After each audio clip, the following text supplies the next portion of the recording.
Welcome, one and all. Thank you for joining us today on the H3 Podcast Live. Look who's back in the studio, your girl. Today's episode is sponsored by Dollar Shave Club, Quip, and Honey. I gotta say, we have been slamming all day. We're a little bit late, only 4 minutes, but I was like, man, we used to be like an hour late. And we also didn't even prepare. Like, we've been here since 8 a.m., and I gotta say, I'm proud of all the guys back there. We've been slamming and jamming. So I know we've had all kinds of weird beginnings before on YouTube. How'd we stick it? How did we do now? We've been trying. Sure. YouTube's a different game, man. You get it right. You get one shot. So, Dan, how'd we do? Well, it felt good out here. I don't hear you in the... everything's shit's hitting the fan. Okay, there you are. We're all good. I will have to go back and check. It felt pretty good. The timing felt good out here. Felt good. We will have to... all right. Let's just... Today's show, we've got a slamming hot one, you guys. Let me tell you what's coming up. Ian the Intern, whose birthday it is today, congratulations to him, has put together a PowerPoint presentation for us on the Drake versus Pusha T drama. There's been some real ugly back and forth between the two of those freestyle battle that's reminiscent of the good old 90s when rappers were straight up killing each other. So let's hope that it doesn't escalate there. But the fireworks are setting off. And Ian is he's the keeper of culture and knowledge. And he's going to come in. He's going to tell us really what's going on. Because break down the lyrics, hopefully, as well. What makes him the keeper of culture? Well, he's a young man. And he's weirdly obsessed with Kanye. Ian, sometimes he concerns me. He concerns me to some degree. For example, yesterday... he's on the freeway. He pops a flat tire. He rolls over to the side of the 101 freeway, probably one of the most dangerous places to be in the world. There's side of the 101 and running the bulls, number 2. He pulls over and he's like, I know I should call AAA to come change my tire, but I have to watch this Kanye stream because he was streaming his new album. So he's sitting there watching this Kanye live stream because he's so into it while cars zip past him on the 101. Yeah. So he's in deep. That would get you qualified for the keeper of culture. Yeah, he's the keeper of culture. I think an important detail here is, too, that the live stream for about 2 hours was just a open field with horses. So that's what kept him on the side of the road. Ian, are you on the mic? Yeah, I'm here. So tell me, when you were on the side of the 101, did you ever feel that you were in danger? At that point, it didn't really matter because the stream was up. Right, sure. and as nothing happened in the stream, did you find yourself more and more frustrated and confronted with the actuality that you were going to have to call AAA and possibly miss something? Well, once that started to come into play, I did get a little worried, but my battery looked good, so I was okay. What did I tell you? Is this guy qualified or what? So he's coming in. He's going to let us know what's going on. Up after that, we've got Kyle the Cougar Champ and Skippy the Virgin. We got these two great minds on the phone together. These two guys are the founding members of our Great Minds League, the League of Extraordinary Minds. And we got them on the phone together to see how they interact. Because I thought, hey, Kyle, he's a Cougar Champ. He's seen the ropes. He's been there. He's done this. Maybe he can give Skippy some advice. Yeah. Well, fireworks flew. I have to say, I did not expect what happened because they ended up actually getting in a bit of a fight. Yeah. Skippy got super angry at Kyle. So that was really something. So we actually recorded that this morning because we always have all these technical difficulties when I have calls, and I wanted to make sure when you have two beautiful minds like this, you want to make sure that every word is heard, right? It's that important. So I cannot wait to share that with you guys. And finally, we've got a new segment called Ethan, Go to Your Room, where I face the music. I've said, look, when you're on a podcast, you say a lot of dumb shit. That's kind of the nature of the beast. I'm sitting here with an open mic for 2 hours, okay? So I've said a lot of dumb shit here, and a lot of the stuff that I'm not even going to throw you, I should correct the record on, okay? So Ethan, go to your room. Well, I just don't say anything, so... Which is, I wish I had that option. Not much to correct for me. Yeah, you're smart. So that's coming up. And not only that, we've got voice messages and news and so much more to get to, my guys. So with that being said, let's get the flip into it. Now, today we were supposed to have Tommy Wiseau and Greg Sestero on. But once again, Tommy Wiseau is probably the most challenging guest ever to book of all time. I didn't want to say anything the first time because I was trying to keep it professional, But he literally, we had him booked, and it was the morning of or the evening of. I was like, I had a bad feeling. I was like, I get the feeling Tommy's not coming. And, in that week, I had prepared so much for him. I was like, I was knee deep in all of this Tommy Wiseau. Listen, you can only watch so much Tommy Wiseau. And I had watched a lot of Tommy Wiseau. That's me. Yeah. So that morning, I was like, Dan, I got a feeling, man. I don't know. Can you just reach out to them and make sure they're coming? So Dan reaches out to them the morning of. And they're like, oh, yeah, sorry. Tommy's really busy. He's not going to make it. So I was going to be polite and be like, scheduling issues. But this time, it happened again. Well, not exactly this time, but... It kind of happened again. And this time was a little stranger, but I don't know. You couldn't make it in. Well, the only time they could make it was right when I was coming off the plane, basically. But we called and we emailed and everything. He's got this receptionist at a yahoo.com email that apparently says receptionist, but I have a feeling it's just him. Was that your impression, Dan, that we were just talking to Tommy? Yeah. We were skeptical right from the get-go. The at Yahoo just seemed suspect from the beginning. I don't know. So we'll get him in here eventually, but... So anyway. He's really... We were considering doing it, but it was so tight with my flight that I don't think it would have worked. No, it wouldn't have worked, yeah. Anyway, God bless Tommy Wiseau. What a story, Mark. Thank you, Tommy. I wish you were here so we could expand on it, but hopefully soon we can get Hi, doggy. Yeah, we can get him in here and get the true, real story of Tommy Wiseau. Hila, how was your trip? You just got back on Tuesday. Mm-hmm. It was okay. How's Israel? Israel, it's weird. Every time I go back, I guess I get more used to the States the longer I'm here. Yeah. So every time I go back, it gets weirder and weirder for me. Right. Like, you realize how loud everyone is? Oh, yeah. Like, everyone is yelling all the time. It's so funny. The Israeli stereotypes are so real. Like, the stereotype is that they're these balding, shouting, Mizrahi, everyone's doing this. You go there. Yeah. It's real. It is. It's real, man. I remember the last time we were there, this is such an Israeli experience. We took a taxi from Tel Aviv to Hila's parents' house. Why don't you tell the story? Because you were speaking Hebrew with him. I was just a passenger. I was like, I need to go to this address, my parents' house, and it's near a famous junction. So I was like, near this junction. Mm-hmm. But I'll tell you how to get there when we get there. Because no one knows the exact address. Right. They don't really put Waze. Not all the drivers. It's like old school. They're old school. You also can't pay with card, which is like I got used to it here. They beat their kids in Israel. They're old school. They don't do that. Some do. Some do. But so anyway, we get to that junction, and then he's about to continue straight when you need to make a left, and I'm like, you gotta go left here. And he just refused. And he's like, no, I'm going straight here. This is not what you told me. I'm like, just make a left. It's like we're 2 minutes away.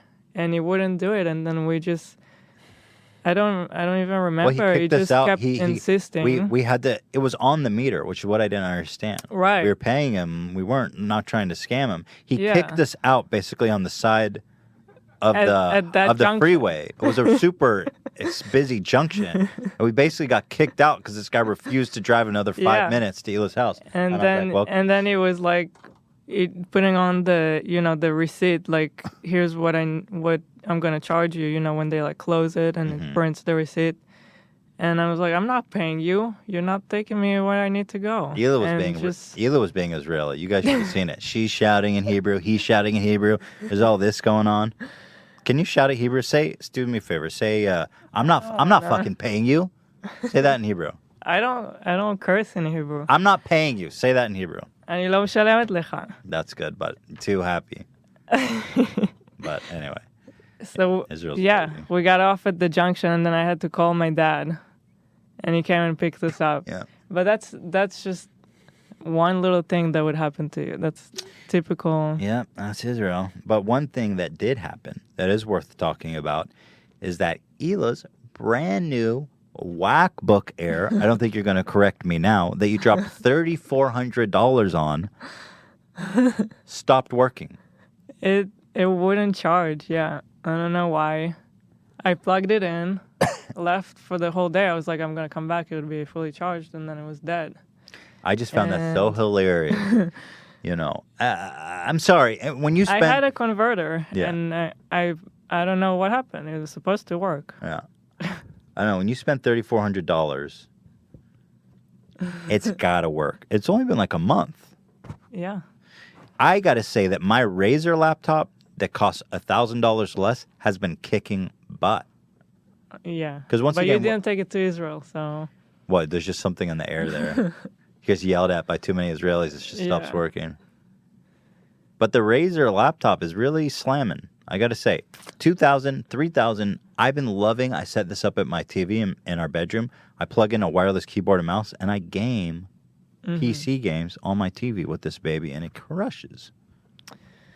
I don't know what to tell you. I need to go to the MacBook store. Yeah. To get. This is not my charger right now. I Right. still don't have a charger. But actually, I think we have we have a call in from somebody from Apple Really? here calling in right now that they actually wanted to talk to you about what happened to your computer, Hila. Okay. Oh. Hello? Yes, hello? Hey, is this someone from Apple? This is Apple, yes. How are you? I'm fine. We've just been having this issue with Hila's laptop, and it just doesn't seem right that this piece would break for $3,400. Oh, I'm sorry that you don't know how to use it. I'm sure I can assist you with that. Did you take it anywhere? Did you take it somewhere, Hila? Yes, I took it to Israel. Oh, to Israel. Did any Israelis yell around it? No. Are you sure? Because, I mean, it's Israel. Who am I speaking to? Oh, this is Ringo. Ringo. Why does it sound like you're in heaven? What is this angelic music Oh, playing? I'm at the Genius Bar. Oh, the Genius Bar. Okay, all right. Okay. This is just how it sounds. So, what do we do? How do we fix this? Well, first of all, you're going to have to become certified to use an Apple charger. We offer a program, though. Would you like to get signed up for it? It's a... How do I fix it? I just want to fix this piece. Well, you want to fix it? We don't fix things at Apple. Okay, all right. All right. I hang up on this clown. That was Apple, apparently. Called into the show. Ringo. Wow. Unbelievable that they just dialed in like that. Really shocking. Is that your personal number?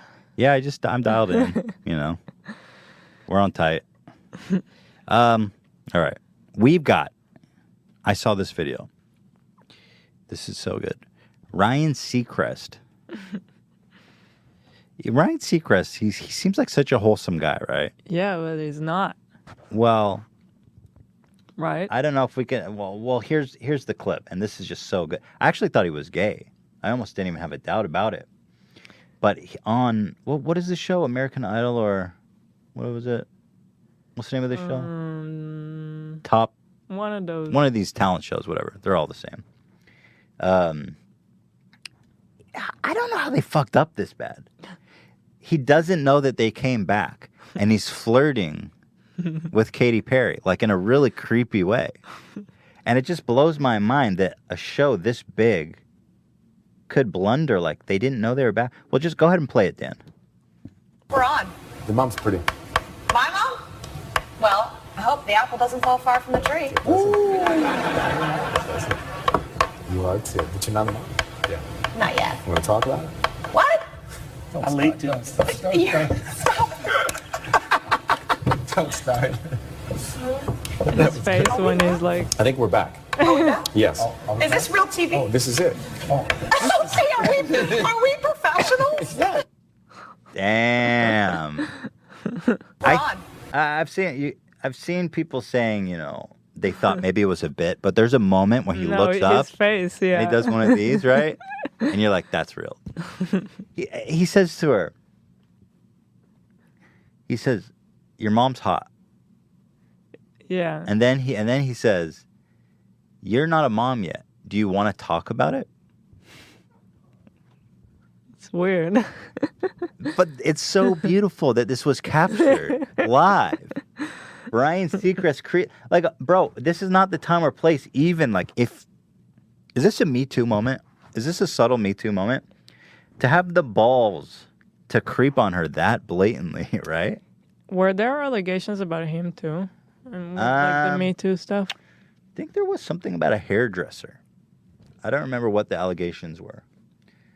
But, damn. You want to talk about it? I love that. Are you a mom? Let's talk about it. Play that. I'm going to see that again, Dan. Yeah, here you go. We're on.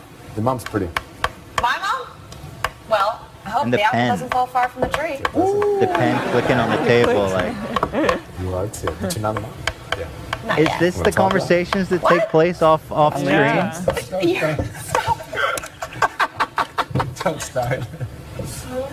That was good. Are we live? I think we're back. Are we back? Yes. Is this real TV? Oh, this is it. See, are we professionals? That is so weird. We're on. The mom's Just pretty. like, this is like the biggest production in the world. Makes me feel a bit better about what we're doing here. You want to talk about it? It's so awkward. So That is a subtle Me Too moment. well, I have to say, A very subtle one. I kind of agree, because I have to say, to have the balls to talk like that to not only anyone but Katy Perry, like the Yeah. biggest, most famous, powerful woman in Hollywood, But also he's doing it in front in of other front people. of other dudes. It's, hey, you want to talk about it? Damn, what happened to his face? His face looks kind of... Looks like there were. You were right. There's What do we got? stylists that. Has accused television host of multiple instances of sexual harassment and abuse over 7 years as she worked for him. Well, if you worked for him for 7 years, it's almost kind of hard to be like, take those very seriously. I was so miserable for 7 years. Wow. Am I off the mark? I mean, you would quit, right? After 7 fucking years of being sexually harassed? Maybe a year, maybe 2 years. 7. That's high school and college. It's hard to do better as a stylist than Ryan Seacrest, though, right? I mean, that's a hard gig to walk away from. It's probably good money. Well, I don't know what she accused him of, though. Open it up. could Let's just see. What are be the accusations? really... What do we got here? Just making comments like that? You want to talk about it? Yeah. Hey, I like what you did with my hair. So you're not a mom yet. You want to talk about it?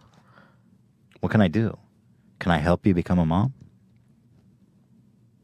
Let's see. It says Ryan Seacrest groped her vagina, rubbed his erect penis against her while clad only in his underwear, and slapped her buttocks so hard that it left a large welt still visible hours later. Can I tell you, after seeing that, I believe it. Oh, my God. I believe it after I saw that. That was like a really creepy, weird thing.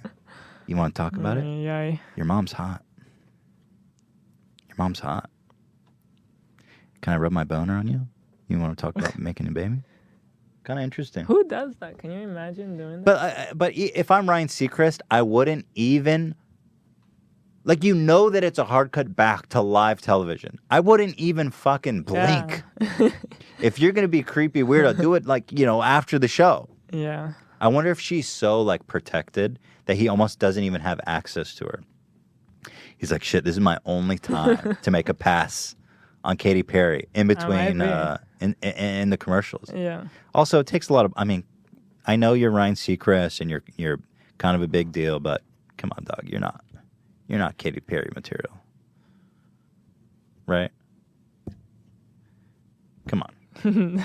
Back me up. No, I agree. I don't think he has a chance with her. He's got no fucking chance. But maybe just, he can help her be a mom and nothing more. Yeah, you can help me be a mom. Let's talk about that a little bit later. You want to put your dick in me and impregnate me? Nice. All right. We've been on this long enough. But I just thought that was real. I thought it was an interesting glimpse inside, behind the camera, right? It is. I believe it. God, we've been talking about Ian a lot, but Ian was actually banned from the Kanye subreddit. Dan was telling me that, and I get worried about that boy. I feel like I'm caring for him. I feel like he's in my custody, and I get worried about him. So what happened? Sorry, guest, you were banned from posting. How the?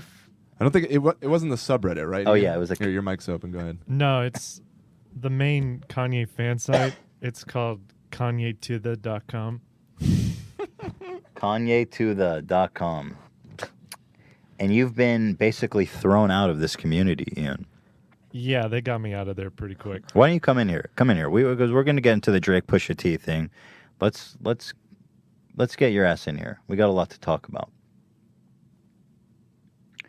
I'm worried about you, Ian. You're in too deep. You're pulling over on the side of the road to watch Kanye. You're getting banned from Kanye. Why were you banned from a Kanye forum?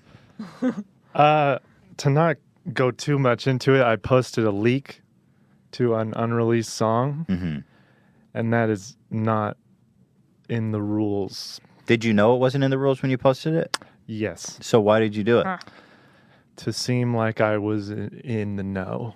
Interesting. Cool. Is there street cred in these forums that you're trying to impress other people there? In the digital streets, yeah. Right. There's some out there. And was there talk about you being banned? Are you a big contributor to this forum? I thought I was, but they forgot me pretty quick. Nobody cared about your ass disappearing. Interesting. And have you made any pleas to get unbanned with them? I have tried, yes. No response. Well, see, they banned my IP address, and so I tried to make an account under a different IP, and somehow they knew and they banned me again. Well, they're serious about it. Now, when you knowingly broke the rules, did you expect that you just had enough street cred that you could go under the radar? Yeah, I was like, I'm big dog, you know? What was your username on the forum? I can't say that. Oh, wow. Really? I can't reveal it. Really? Tell me the username. No, I can't. Why? Not that it's bad, but it all still exists there. And all the... You don't want me to dig in. I don't care about your post history. I'm just curious what your... You may not, but who knows? I can't have these people... Can you give me... digging out. Okay, all right. Fair enough. I don't want people to... I didn't even know you could be like banned from a fan site. Oh, yeah. I don't even know. Well, Ian, you take things too far, quite clearly. Yeah, they went, we like fans, but you're a little too much. You're too much of a fan. Let me ask, how did you feel when you realized you were banned? I went, I'll get back on. They need me They here. can't ban me. Yeah. I'm valuable to this community. Right. No. Are you looking for like other artists now to be joining their fan sites? Yeah, no one really is doing it for me. I'm not getting that. Interesting. Do you feel alienated now? Do you feel like you don't have any place to belong now that you've been banned? No, I'm just floating around. I tried Reddit, doesn't cut it. Kanye subreddit's too lightweight, right? Not hardcore enough. What's an interesting Kanye fact you could share with us? The deepest, seediest, weirdest one. The weirdest one. He spent 2 years in China as a toddler. Lived there. That's a weird one, Ian. I won't take that away from you. Definitely hit me on that one. By the way, we made a stinger for Ian, Dan. Can you leave and come back in? Just come on, Ian. Just leave and come back in, would you please? We had Hot Dad put together a whole stinger. Don't pretend. Close the door. Come back in. All right. Go ahead, everybody. Now. Ian the Intern is coming out. We've been waiting for you.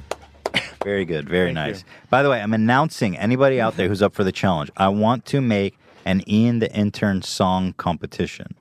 So if you want to take a stab at it and give your submissions, send them on over to Dan. Dan, what is it? What's the email? Podcast at h3hreproductions.com? That's it. Okay. That's it. Send your I want stingers. I want full remakes. I want to hear everything you've got, and we'll go over all the top submissions. So Ian has put together basically, you know what? We should take a quick break. It's about that time. So we're going to take a quick break. When we come back, Ian is going to give us a presentation on Jake versus Pusha T, all the drama and all the juice that has transpired. I'm looking forward to it. It better not be boring. I'll try my best. All right. I'm counting on you. All right. We're going to need all the help we can get here today.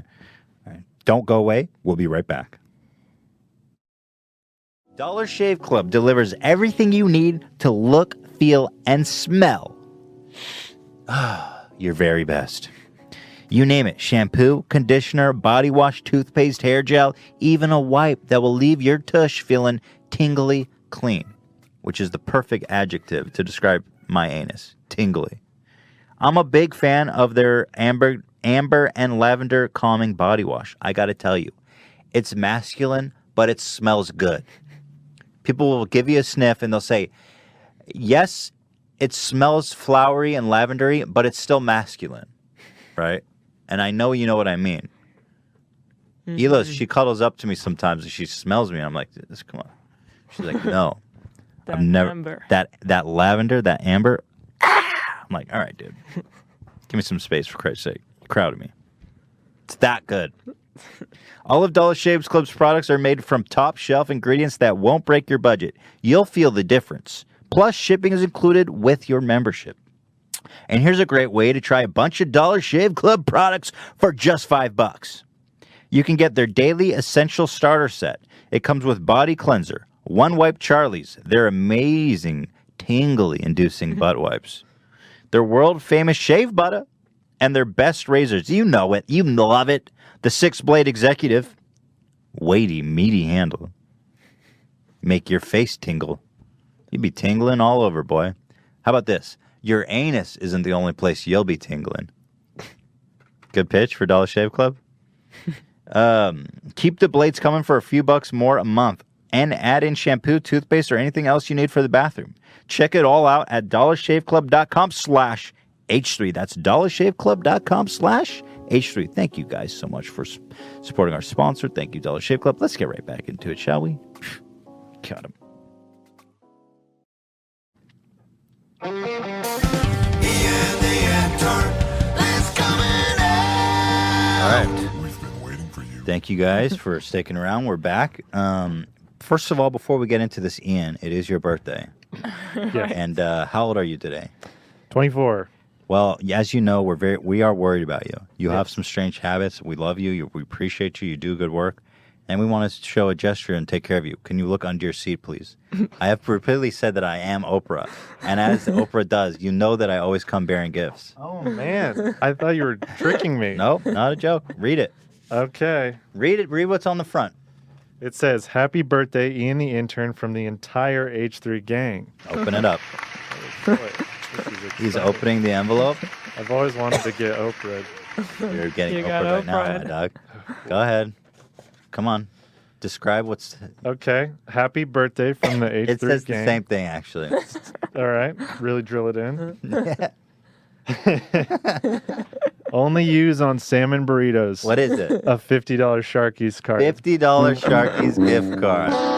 You son of a bitch. You think that I'm going to let that go? You're dead wrong. I swear to God, if I'm cooked in with Sharky's and I'm going to check that gift card on a daily basis, I see you bought anything with salmon burritos, I'll know. I just finished using the other one, and I was like, I'm free of it. I'm out. You have to use all that. Oh, boy. I'm How tired. many meals was it? 2? 3? I got a couple, shared it a little bit, but $50. well, thank you. So I should have got 1,000 just to torture your ass. Never ending Salmon forever. Next So, birthday. happy birthday, man. Thank you. I Enjoy it. appreciate that. Enjoy that. Okay. You've put together a presentation for us, Ian. Yes. Take us away. All right. So, as most of you know, Pusha T versus Drake. Yep. Clash of the Titans here. Is Pusha T a Titan? He's a Titan in my eyes. Okay. Okay. But Then he is. Then he is a Titan. yeah, I'd say so. Okay. All right. So, to understand this conflict, we must go back. Okay. 2002. Wow. That's a lot. This has been brewing a while now. Jesus Christ. Hold on. Yes. I told you this was comprehensive. This is possibly more than I bargained for here. A simpler time. The rapper Birdman, a.k.a. Baby, a.k.a. the #1 stunner, releases his debut album. It features Pusha T on the Pharrell-produced track, What Happened to That Boy? It is a jam. I'd say so. It's a great song. But these happy times are not here to stay. You wrote It's a Jam. I wrote It's a Jam. You don't- I but- co-signed It's a Jam. Okay. Because you're like, it's a jam. I'd say so. It's a really good song. The PowerPoint says it's a Okay, jam, all right. so I agree with I want to make sure that you wrote that because it was In 2006, disaster strikes. right. Rap superstar and Birdman protege Lil Wayne is photographed for the cover of Vibe magazine wearing Bape clothing. Really? Is that a problem? Can you imagine the nerve of this man? Well, what's the issue? Well, the issue is... Next slide. I Next guess. slide, Dan. Give it a little spin there. All right. Nice. Pusha T is known for often wearing Bape clothing alongside Pharrell. He believes that Mr. Wayne is stealing his style. It's a brand. It's a Oh, clothing give me a brand. freaking break. It's tough out here. There he is. There he is So in the Pusha Bape. T is upset that Lil Weezy is wearing Bape. Yes. I bet you. I know who's not upset. He's wearing Bape. Who? Bape. Oh, definitely not. So then Pusha T responds on this. Is there a Reader's Digest version of this? I mean, if you want to zip through it, there's just not too much. A Okay, couple all right. slides. Okay. 30, 40. you man, know, what keep the going. 30, it's fine. 40. You know. It's, All right. This is Ian's. Okay. So, anyways, there's some beef. Pusha attacks him, stealing my style. Lil Wayne says, "Who the fuck is Pharrell? Do you really respect him? He wore Bape and y'all thought he was weird. I wore it and you thought it was hot." So he's calling him out. Pusha T and Lil Wayne are having some struggle. Okay. He's looking sad here. Oh my God. Ian, what the fuck? Ian just took an extremely high-powered laser pointer at the TV, and it went directly reflected into off. my eyes. Dude, what the fuck? I was like, Ian, be very careful with this laser pointer. This thing is actually illegal to possess. It's so powerful. There are casualties in these beefs. You know, Wow. it happens. Who would have expected it was me to be the first one down? So things seem to quiet down for a bit. You know, everyone seemed to be like, it's cool. Do you still have vision? Are you okay? I'm not gonna lie, I'm seeing You're a seeing dot. a green dot. Yeah, I'm seeing a dot. But go ahead. Don't let me interrupt you. Okay. Pusha T drops Exodus 23-1, the diss track that shakes things up. He attacks Lil Wayne, Birdman. He's upset. Things are looking dicey. Now, what caused this? Over the Bape situation. Oh, I thought it cooled Just down. over the It cooled babe. down for a bit, and then he came back a little later. I have to say, so let me get this straight. Pusha T was upset that they were wearing Bape. Yeah, I have to say, point against your boy Pusha, because that's some petty ass shit. it is. But then Lil Wayne in that interview says, you know, who is he? I don't give a shit about him. Right. You know, he's not me. And that It set makes him it off. worse. And that did make it worse. But, And I mean, okay. so Pusha T attacks. What's the ich? That's his catchphrase. Can you get a sample of that? Do we Let's have? see if I can track down that. But, I'm sure you can get a couple X. Okay. So Birdman and Lil Wayne are on Young Money Entertainment and Cash Money Records. Mm-hmm. The next slide, Dan, real quick. Drake is signed to both Young Money and Cash Money. Oh shit. Wow. Those are his guys. Didn't take very long for Lil Wayne to respond. In the next one, It's a very small text there you got. fuck Pusha T and anybody that love him. Lil Wayne is not happy. Lil Wayne has a lot of weight in his words, right? Like, how did people respond to this tweet? This is Look from at 2012. We are really going way back. Yes. Damn, I have to say, I even underestimated you. Knowing that you're the keeper of culture and knowledge, you've going back to 2012 on my ass. Impressed. There's a lot. There's a lot to unpack. Did you have to do You research or put did this you know together this? just since last night. Yes. Dude, he put this together in like an hour off the top of his Let head. me tell you, I don't did think you he had to off the look top of your head, anything or up. did you supplement Well, research? actually, I have slideshows just for You got them queued any up already. scenario. There you go. So Lil Wayne and Drake are really close. Lil Wayne's pissed off. Drake is mad. He wants to defend his mentor, who is Lil Wayne. You could skip it. It's just some information, some stuff. I'm just as famous as my mentor, but that's still the boss. Don't get what is we don't need to read all this. This is Drake kind of sending the little shots Okay. on his 2012 song. I'm as famous as my mentor. He's talking about Lil Wayne. That's still the boss. Get hype on tracks and jump in front of a bullet you weren't meant for. So he's kind of going, Pusha T, leave Lil Wayne alone. Right. You don't want to mess with me. Right. So then things cool off until 2015. Fast forward. Fast 2015. forward, jumping up. Meek Mill, I won't use the laser pointer. I almost did. Please don't. That was very did you do unfortunate. this specific Photoshop? No, I found it. I stole it. I was gonna compliment you. Yeah. Did you find it on the I'll Kanye? take the compliment. Did you find it on the Kanye fan site? No, I can't go back there.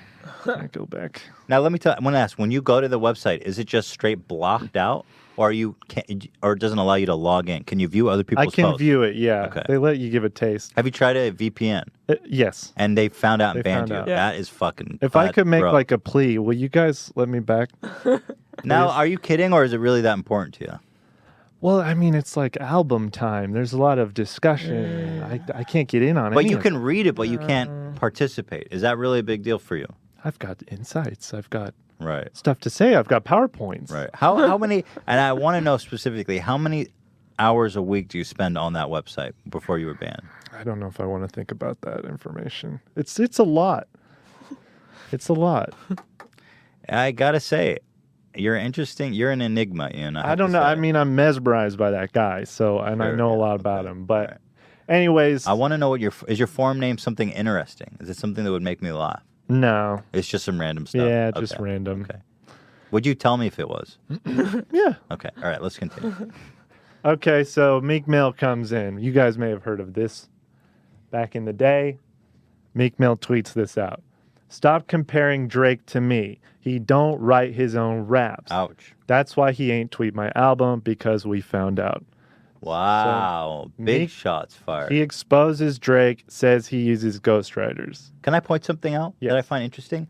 More retweets than likes. I find that to be bizarre. That was also the case with the Lil Wayne tweet. There was more retweets. How do you than likes. explain that? That to me says bots, if I'm being honest, because who would retweet this and not like it? I find that very bizarre. More people would like than not retweet. Am I wrong? I think so. Unless there's people who are trying to like stir the pot as well. I'm just going to spread this. So maybe they're supporters of Drake and they're like, I want everyone to see this idiot, yeah. but I don't like Yeah. it. Yeah. Yeah. Interesting. I wanna Okay. make it's sure. controversial. Therefore, more Yeah. retweets could possibly be justified. Interesting. Okay. So Meek Mill accuses Drake of having a ghostwriter by the name of Quentin Miller on his 2015 track Rico. And Now, can you tell me the backstory on ghostwriting? That's frowned upon in the hip hop world. yeah. Why is that? Which is strange because most musicians use writers. Right. Sure. But for some reason, hip hop kind of has this thing where that is very, very frowned upon. Right. But they all still do it. You think that a lot of them I do feel it like and they they don't all say it? do. Like, no, Well, I think I don't know. I've heard stories of like you go into Dre's office or you go to Kendrick or some big boy calls you in and they make you write their lyrics in front of you on the spot so they know that it wasn't ghost written by somebody. I think part of it, if I'm understanding, correct me if I'm wrong, as the keeper of culture and knowledge, is that it's poetry, it's personal, it's your own expressive art, Yeah. and so it is a little elitist, I have to say, when you're making music. But I suppose that's where it comes from, right? Yeah. And also in a world where they're all like, I'm better than you. You can't really say, oh, I'm better than you when other people are making it for you, right? Maybe that's something to do with it. That's the thing. No one's really going like, who are the top 5 pop artists? But it's always the debate of who's the best rapper, who's the Sure. best. Yeah. So, yeah, they like that personality shining through. So, It's very frowned upon. yeah. Next. So, through a whirlwind of memes and the release of the Grammy-nominated diss track Back to Back, Meek was defeated by the almighty Drake. You just crowned him victor. Yeah, everyone kind of did. Whirlwind of memes and releases. So do you have more detail? I'm actually quite curious Drake, about that. I think Drake kind of won that beef because of the memes. He had the power of memes behind him. So the people won that battle for him. I think. Were you participating in that battle? No, I was a bystander. You were a bystander. Yes. Were you interested at the time? Vaguely, yeah. I was Okay. interested. You weren't on forums or anything like that. I was around. Okay, But you're I right. It's gotten wasn't. worse Well, since Kanye is then. not involved. Kanye's, so yeah. just watching. He's in this new one, so I'm very Right, included. sure. But no, and then the song was good. The diss song he released against Meek Mill was very good. However, Pandora's box had been opened regarding the ghostwriting allegations. Pusha T did not forget. Sure. So Who would? yeah, you can't. It's already been stained on his name. Cut to 2016. Right. Pusha T releases the song HGTV Freestyle with the following lyrics. It's too far gone when the realist ain't real. And next, with each of these lines, Dan, a slide. Drake has a project called So Far Gone. Wow. I walk amongst the clouds so your ceilings ain't real. That they think that's a reference to Drake's Interesting. album Nothing Was the Same. These blank And words. Call of Duty because their killings ain't real with the questionable pen so the feeling ain't real. So people think he's pretty obviously calling out Drake. What's your here. opinion when you sing Kanye songs? Do you say the N word when you're by yourself at home? No, definitely not. What do you not skip it, or do you say? And how do you approach this when you're singing by yourself in the shower? What do you say? I take a moment to pause and reflect. Seriously, what do you do? It's such a dicey thing. I mean, You're in the shower by yourself. There's not even anybody home. You're singing the lyrics to a Kanye song that you love. You know every word. What do you do when the N word comes up? see, that's the thing is because everyone says it. That you say it. Everyone You knows say it. they say it because it's like you get say it. you have a cadence. Let it be known. I agree. By the way, you're singing. You're by yourself. What can you do? You get impassioned. I'm just curious. I'm glad. Thank you for being honest. Do you? No, me, no, No, of course not. Never. no. All right. Next slide, Dan, please. Let's get What the fuck is that? that's just crying Drake. Okay.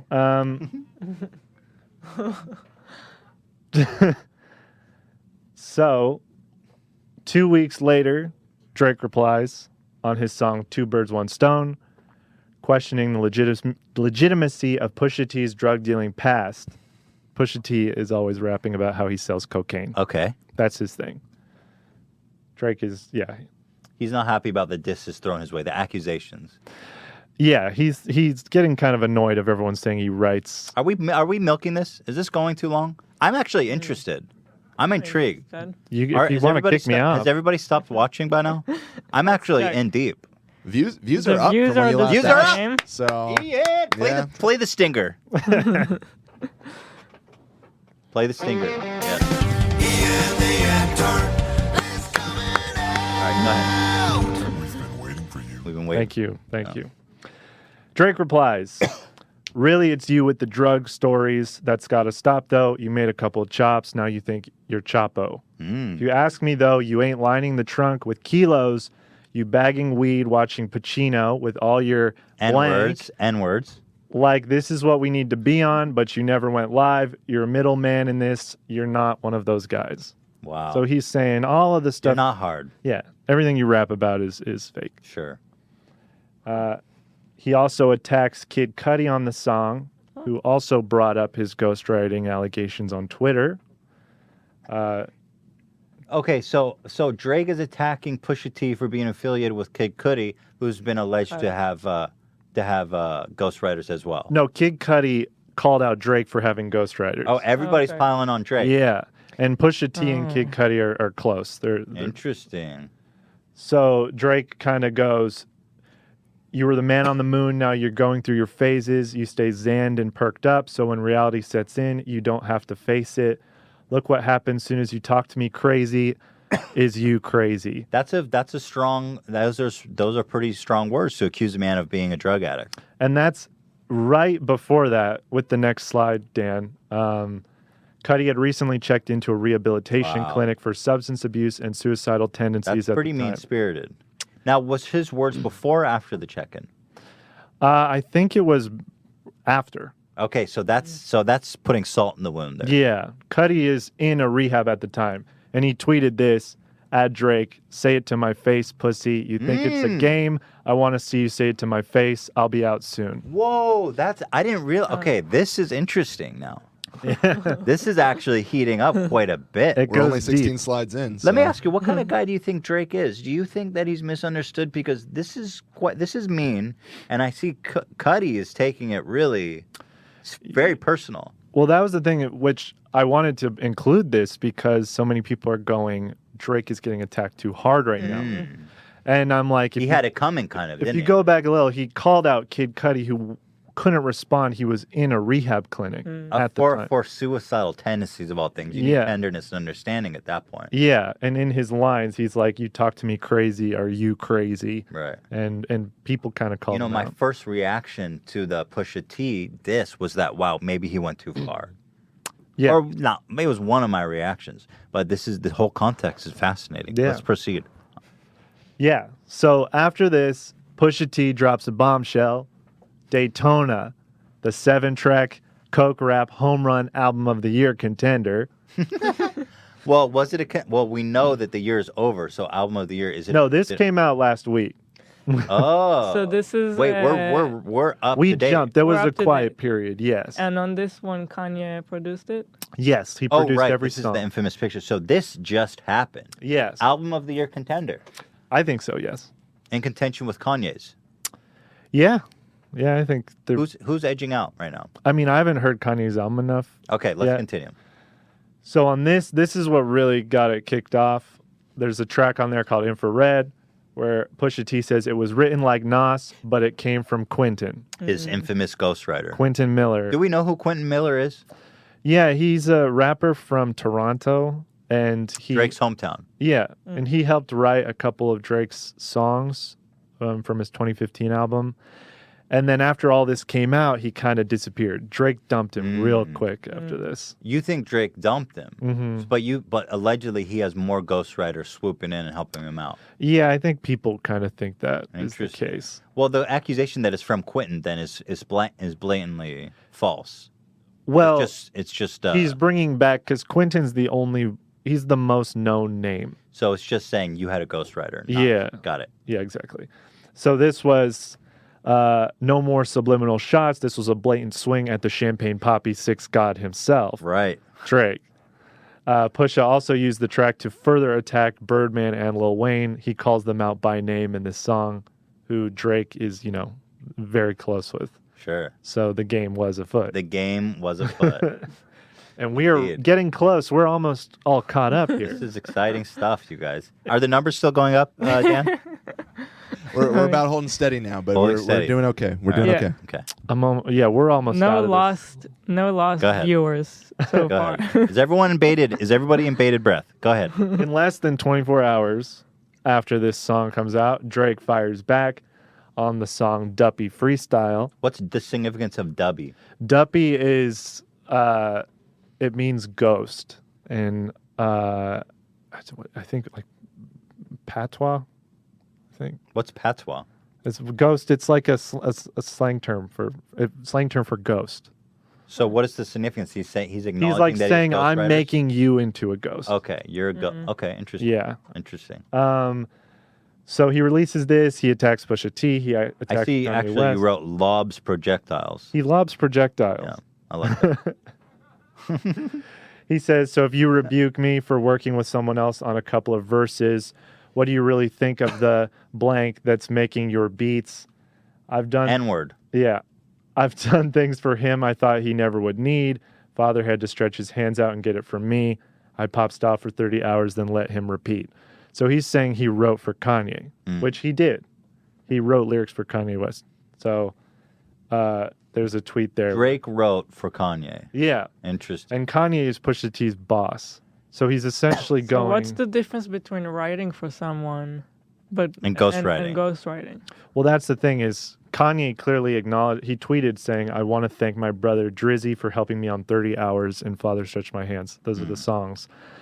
Where ghostwriting is you don't tell anyone. Because you take the credit. Yeah. So in the rap world, is it okay if you acknowledge people? It's fucked up when you don't acknowledge and you act as if it's your own work.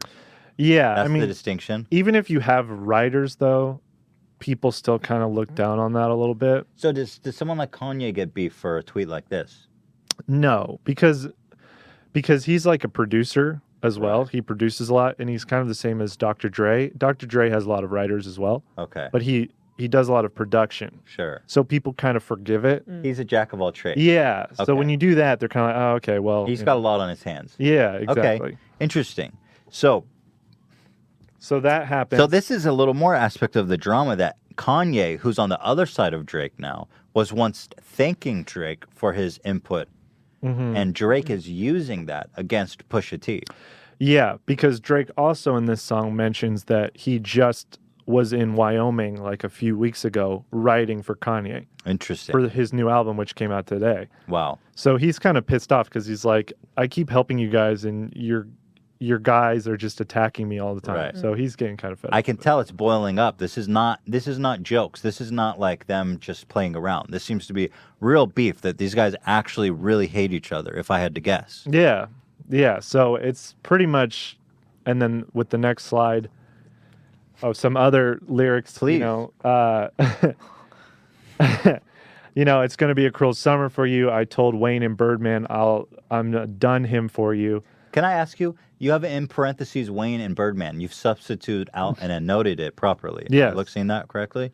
To bring it back to, because I was mentioning them earlier, because he says... He's alluding to them, but you want it to be clear. So you've done us the favor of putting it in and properly annotating. I just wanted to acknowledge that. Yeah. I hope I'll get good marks at the end of all this. this. Is terrific. This is great.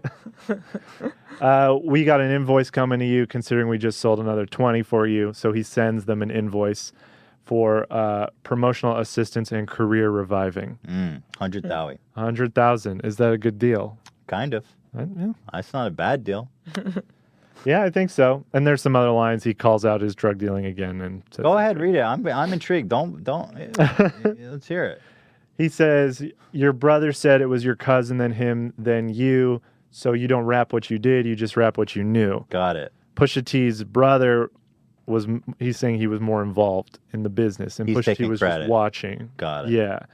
And he just keeps saying, you might have sold to college kids for Nike and Mercedes, but you act like you sold drugs for Escobar in the 80s. That's pretty brutal. Yeah.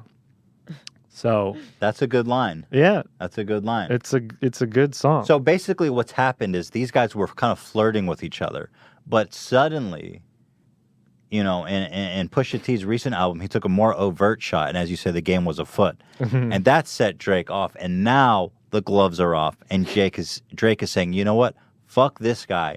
I'm dedicating a song just to him. Yeah, they've been going back and forth for like 6 years now. So this is it. Yeah. So on the next one... Is it a coincidence that both of them are dropping albums? No, I don't think so. You think that there's some acknowledgement of each other and like, hey, this is good publicity for us? Yeah, Do you think that they ever talk? Drake already dropped his album. No, his Drake is forthcoming. His album comes out this month. Okay. But they both putting albums out this month. Do you find that that's not coincidental? Do you think that they talk on the phone behind the scenes? I don't think so. Some people think that. I don't think it's as explicit at that, but I think they're kind of like, okay, this is going to help me a little bit with This sales. isn't a bad. But the thing is, when I heard Pusha T's, that to me, well, that's coming up. But what that felt to me was like, these guys are not friends. They hate each other. Yeah, I think maybe Drake came into it with, okay, this will be a good little boost. Like the last one, he was being more playful. Yeah. Pusha T's like, I'm going to kill you. Yeah. The last diss track he got nominated for a Grammy for. So I think he was like, oh, okay, this will just be some summer promo. Let's continue. So things are quiet for 4 days. People think it's a wrap, and Drake has won again. That is until... But I got to say, Drake spent 24 hours. That's not a long time to be able to craft a song. Yeah. Did he have it ready to go? Well, people think the review copies went out like 5 or 6 days earlier. So people think Drake had a copy. He was ready to go with it. Yeah. Oh, wow. Because he heard the diss song, and everyone's going, oh, he released a diss in 24 hours. But he knew. He had it for because a few so days. now Pusha T took 4 days to prepare his, which is actually impressive. Yeah. Where Drake doesn't really get credit for doing it in 24 hours. Well, I mean, he probably was still around like 4 or 5 days. 4 or It's about 5 the days? I think Okay. it was about the same time. Okay. So he drops this song, "The Story of Adidon." This And is now the we're cover. up. Now we are fully up to date. Now. Yeah. And this is a picture that he dug up of Drake when he was younger. In black. In blackface. And there's significance to the clothing as well. Yeah, he's wearing kind of this.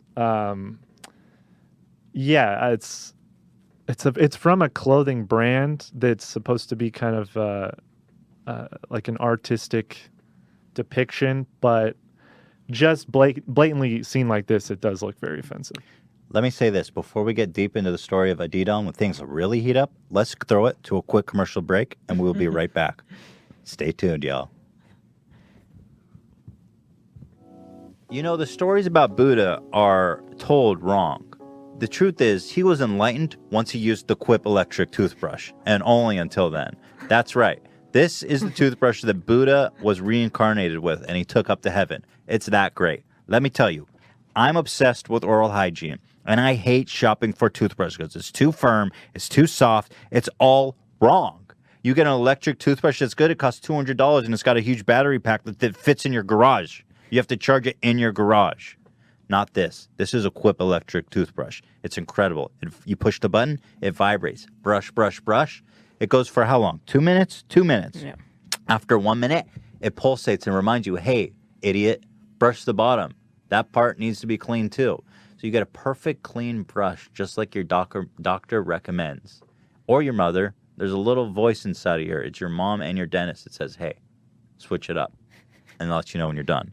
Its bristles are soft and perfect, and it gives me a perfect clean every time.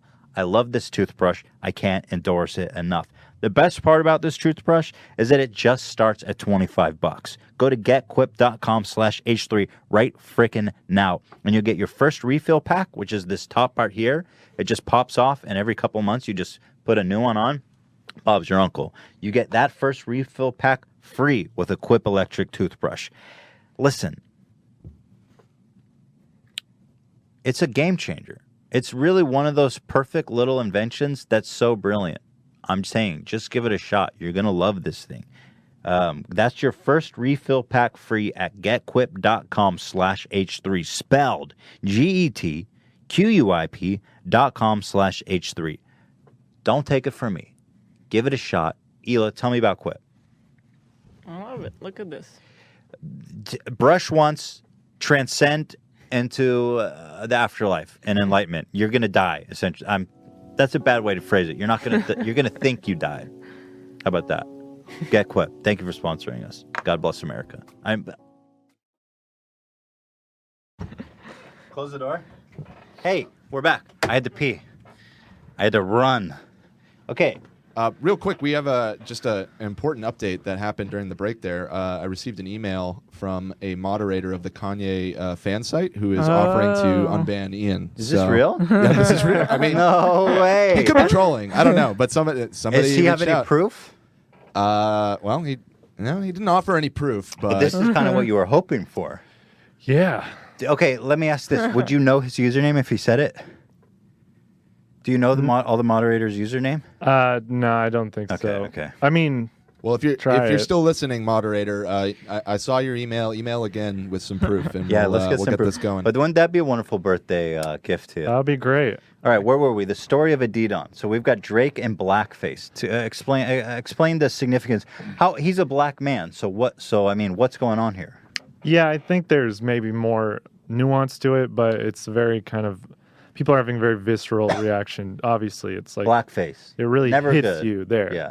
But especially he the way the photo is. He said that it's from a photo shoot that was about that, right? Like I personally can't see any other reason why Drake, a person who's half black, would don blackface other than as some, statement social about statement. it. Yeah, Sure. I agree. Yeah, and he does. I have his explanation Let's in here proceed. as well. Yeah, let's blast through this.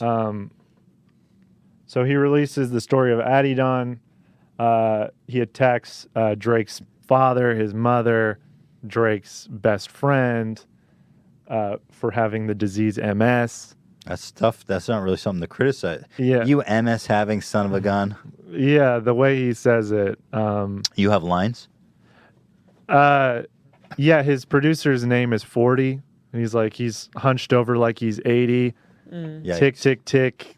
That man is sick, sick, sick. And then he kind of says he's dying. Right. So, Shredder is pretty brutal. the tripod. yeah. What the hell are you doing, Shredder? All right. He also reveals that Drake has a secret child with porn star Sophie Brousseau. And Really? Yeah.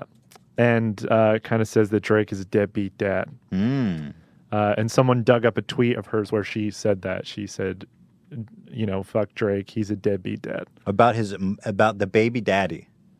Yeah, saying that, Drake isn't really involved in Wow. that. So, and Shredder's that's like really moving Ian's Shredder, you tripod gotta there. chill, dude. He's shaking. and that's like the significance of the song title. Adidon, Drake was supposed to release a line with Adidas called Adidon. That's the rumor. Named after his son. And he was going to kind of reveal his son to the world. About his son. I find that a strange play, and I guess that's what he's His- tapping into, that his estranged son is being used as a marketing ploy in conjunction with Adidas? His son's name is Adonis. Yeah. And Pusha T is basically saying that Drake's upcoming line, Adidon, is kind of playfully named after his son. And Pusha T's like, you should give your son a better treatment than using him as like a marketing tool. Sure. And who knows if that's true, if he was going Sure. to do that, but It's brutal either way to say. because it's kind of ruined his Adidas brand. Sure. So when Adidon comes out, everyone's going to associate it with, Right. this.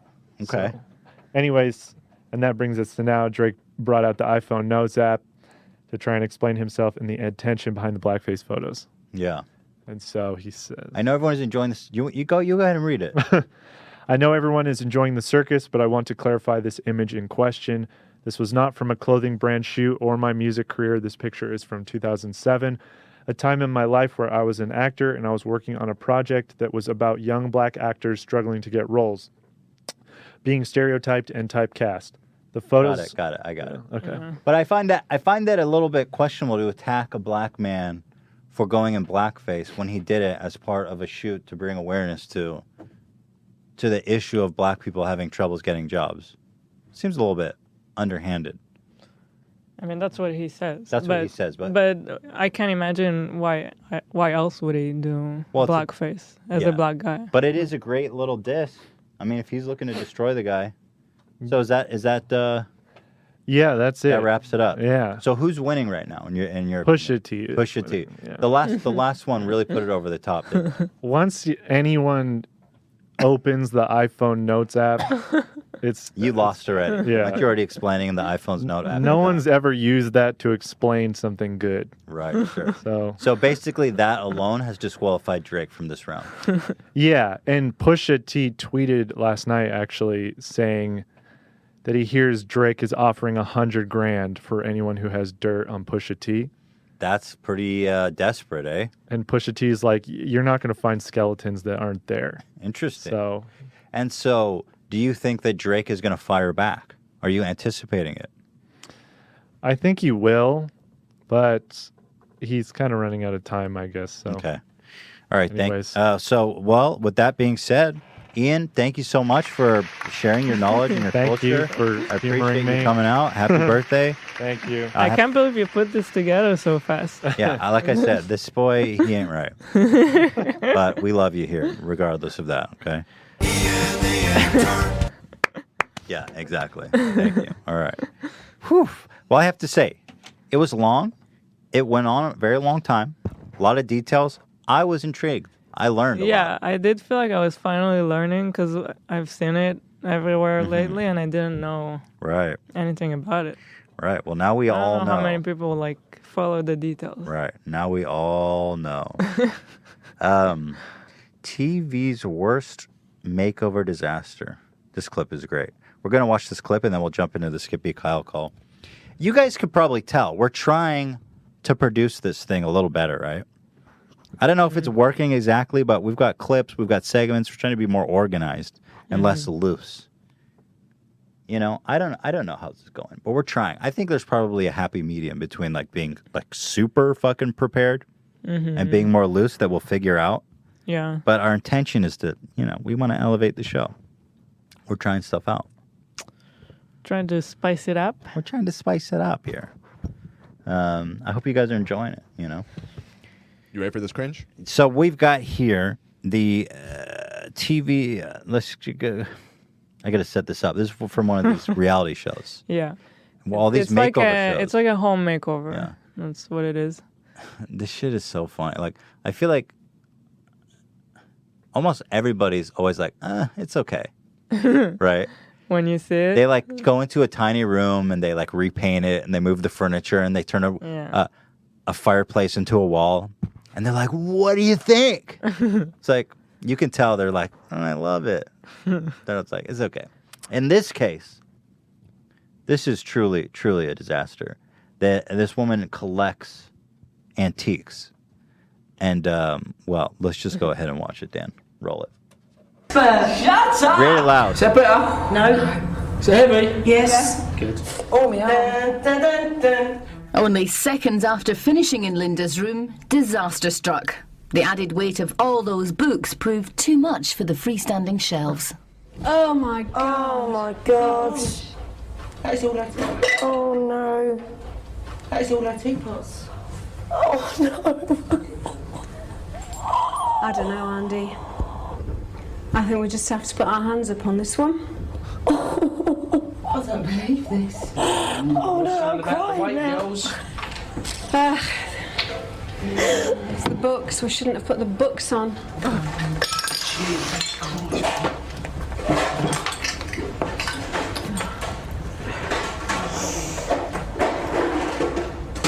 I think you better go sit down or we better tidy this up. The combination of 2 days hard work Alrighty. and the shock of what had just Let happened. me. Can you get a screen grab of when the shelves were hanging from the ceiling? Like I have to say, that was one of the most precarious things I've ever seen in my life. Bring it back. Give me just go back to where they were hanging from the roof. There you go. What are these tiny little strings? Yeah. Also, what kind of room is this where you just have a shelf hanging in the middle of a room? Like, how is no one gonna bump into it? And It's just free swinging with the antiques. You know? I have to say, that's one of the dumbest things I've ever seen in my life. That's a tiny room. The door's right there. I mean, what the hell were you guys thinking? that's such a For horrible Christ's sake. idea. A shelf is supposed to be against the wall. You optimize the space. A free swinging shelf with antiques on it. I love that they said it broke within minutes too. It's not like it even like lasted a day, or it's like they put it up immediately. I love. down. They're like, you know what? The antiques aren't enough. Let's put all of her books on here as well. I think the book's done it. Man, It's a wonderful makeover. it's really almost. Yeah, it's almost. I wonder. They should have a show. I would watch the shit out of this, called The Ultimate Home Makeover. And what they do is they come in and they fuck your house up. Oh, what was that show that? Well, that one was real. It was a show about how it's kind of like that, but they don't mean it to be. But what was? They do like crazy room makeovers. Like they came Yeah. into someone's house and converted it into like a Chuck E. Cheese kind of thing, or like a spaceship room. And it's just so fucking out Just there. ruin your house. Yeah, but like in my world, you come and you just put holes in the wall, and you like you upholster all the furniture like hot pink. Mm-hmm. You know what I mean? Put the sink so the water shoots out on the floor when you turn it on, and just get their reaction. Be like, it's beautiful. We poured our souls into this. I hope you love it. It's very. I mean, this is pretty much would this fit would right into fit that in. show.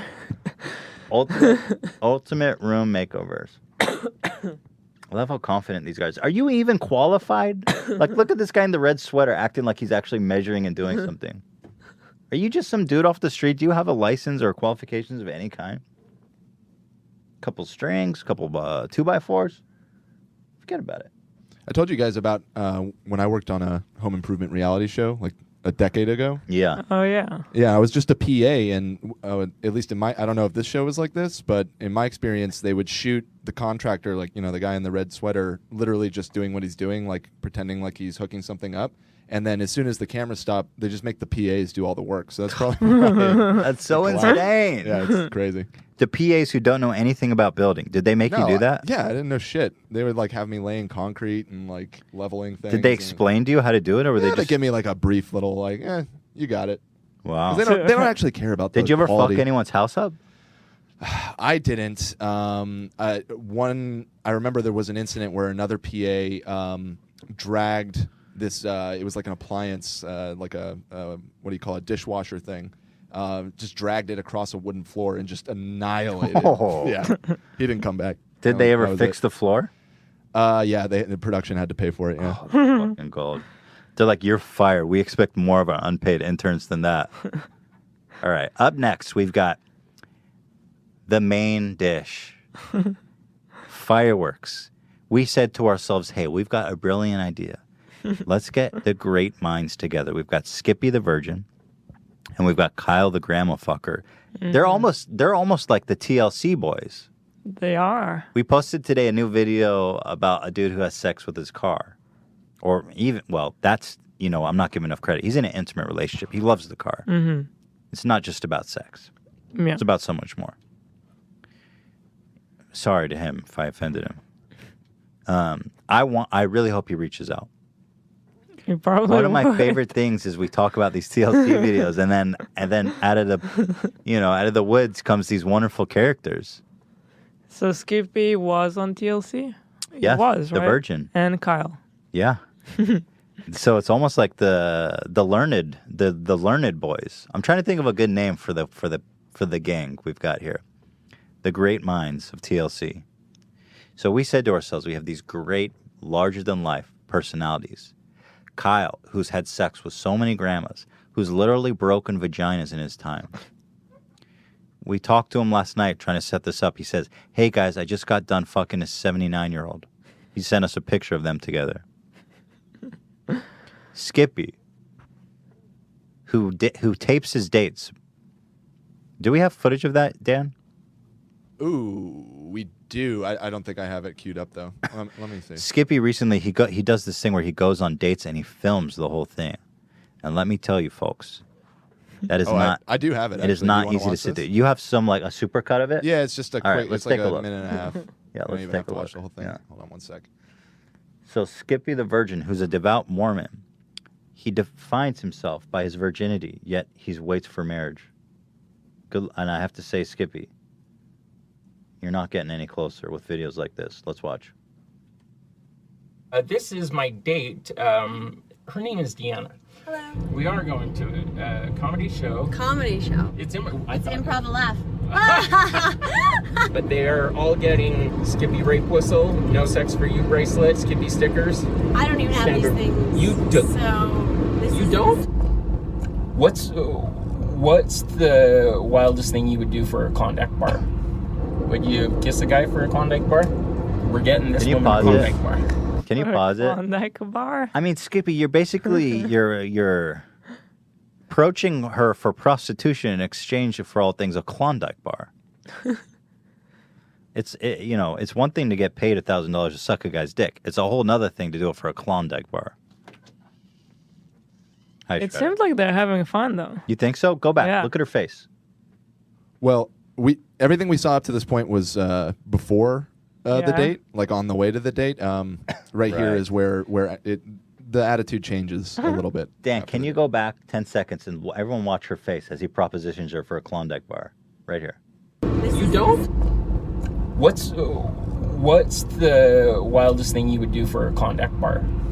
Would you kiss a guy for a Klondike bar? We're getting this woman a Klondike bar. She does not want that Klondike bar. Okay, things progress. When was the last, how long since your last relationship? Over a year ago? How long is the longest relationship? You had like a 2 to 5 year relationship, didn't you? Yeah, she's over it. Let's do it. I think I've had technically 3 girlfriends, and I've made out with, I want to say, Look at her 49 face. Yeah. is the You number made of out girls. with 49 girls? Yeah, that's the Hold thing on, that I've pause. all... That's a lot. Oh, wow. No girls ever grabbed his dick? 49 makeouts? You never touched a tit? I guess that's not sex. Yeah. Okay, go ahead. Sorry to pause. We thought about like people in relationships kiss the same person over and over again. It's like one person 2,000 times as opposed to 2,000 people. Yeah, or 49 people, once. People ask me like, "Hey Skippy, are you still virgin?" The title of the video. Oh yeah. Are you tonight? Big secret. We didn't have sex. You were there. No sex. You were conscious for the whole. I shouldn't normally have to ask this, but can you let people know I didn't roofie you once? On a scale of 1 to 10, how do you think the date went? Good. Do you think another date is a possibility? I think we should, if for nothing else. Let the comments decide. Okay, we'll let the comments decide. That's so. Okay. That's Skippy. Nothing needs to be more said about this legend. She was into it at first. It was a long fucking night. It was daytime. Yeah. They did something. And when they came back, she was just like, take me home. You know what I mean? Well. All right, let's roll it. We got them together, these two great minds this morning. Mm-hmm. And I says, Kyle, you've got the knowledge, you've got the experience.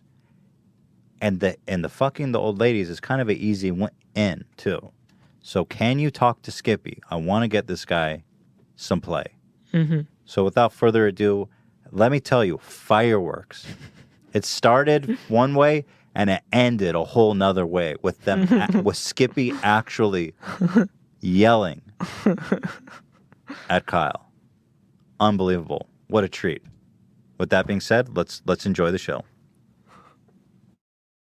I am on the phone with Skippy the Virgin and Kyle the Cougar Champ here. I thought that, with the knowledge that Kyle the Cougar Champ has, he could really share and improve on Skippy's life. But before I get into that whole thing, I kind of just want to check in with everybody. Skippy, are you there? Yeah. Hi. Hey, Skippy, how are you? You guys have been, you know what? You guys have made my life much more enjoyable and entertaining. Really? I deliver pizzas and I get, I've had experiences where I've shown up and they're like, wait, you're Skippy. And I'm like, yeah. And they're like, can I get a photo? And I'm like, sure. Would you like your pizza before or after the photo? Right. And are you getting more tips? Awesome. Are you getting more tips as a result of being associated with us? Yes, because those people know that I live in Mom's basement and they know that I need the money if I'm ever going to move out. I'll have Dan contact you about collecting our commission on that, but we can deal with that. We can deal with that after. Yeah. Skippy, have you seen our new video? We covered one of your contemporaries, a TLC documentary about a young man that has sex with a car. Did you catch that? No, I avoid I avoid that stuff. But tell me about it. Is putting your dick? Let me ask you this: can you have sex with a car? Is that something that your religion would allow? Because I know you're waiting for marriage, but are you allowed to put your dick in a tailpipe before marriage? I think you could do that as long as it's consensual. And but it's an animal. What am I talking about? Only consensual people would do. Yeah. Yeah. So it's all inanimate good. Object, sure. Can you do? Yeah, I suppose. So your bishop's okay with that? Can you? Well, I would still tell him that I had done that. Of course. Well, yeah, of course. I suppose you could Let me ask you. Not tell. Yeah. Skippy, before we check in with you next, can you check with your bishop and get his take if you are allowed to put your dick in a tailpipe? I'd like to follow up on that if possible.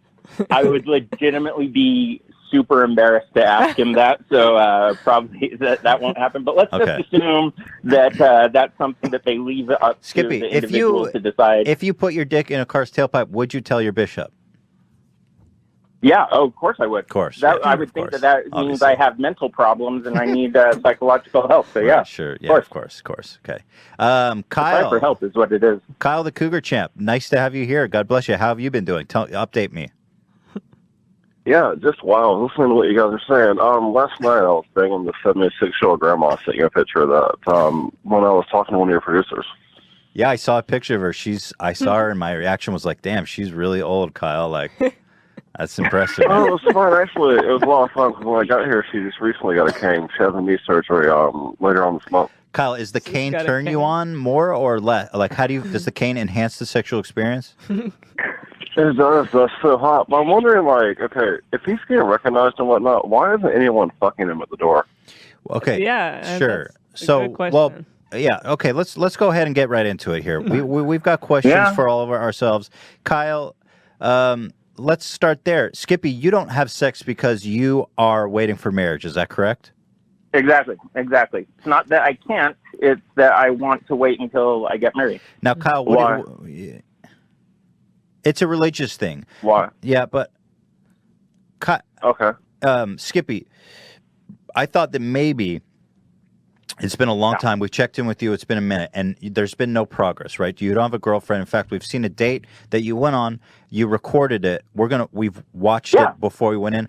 Personally, I thought it was entertaining, but I don't recommend that if you're actually trying to start a meaningful relationship. But what I'm pitching to you is that, Skippy, we haven't seen much progress, and I think that Kyle has a good pitch for you for dating older women.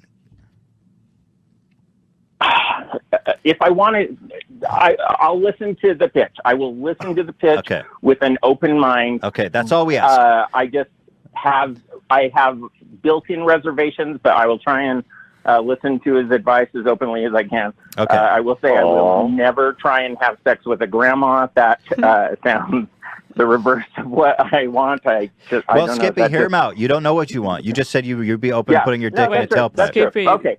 Skippy, do you know what's a GJ? A what? Skippy, do you know what the ecstasy that is a GJ?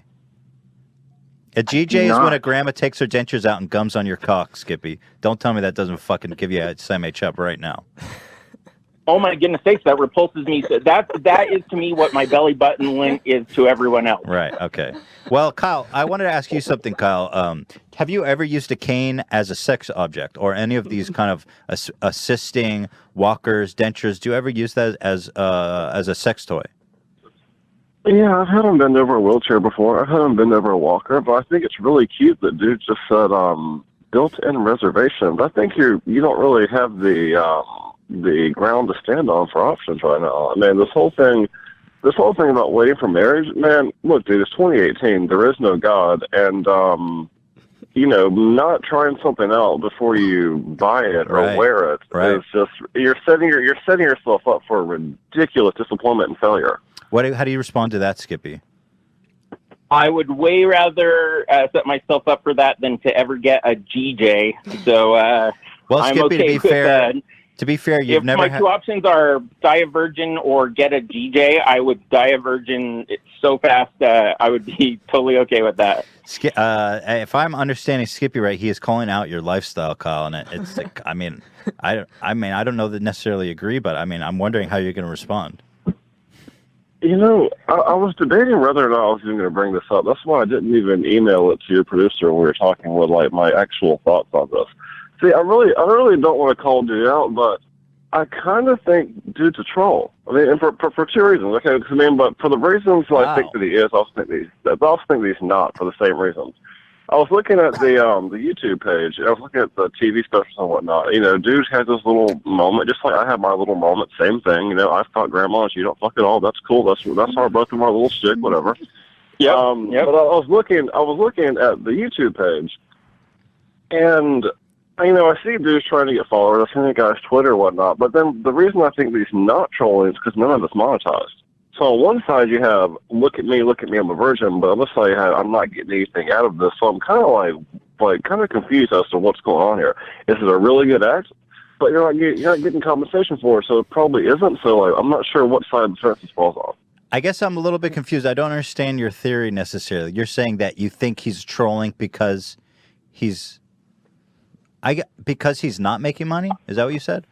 So no. What I'm saying, I'm not sure what side of the fence it falls on because it's so look at me, I'm a virgin, but you're not being monetized, so it's kind of confusing as to what's going on here. What's your theory, Kyle?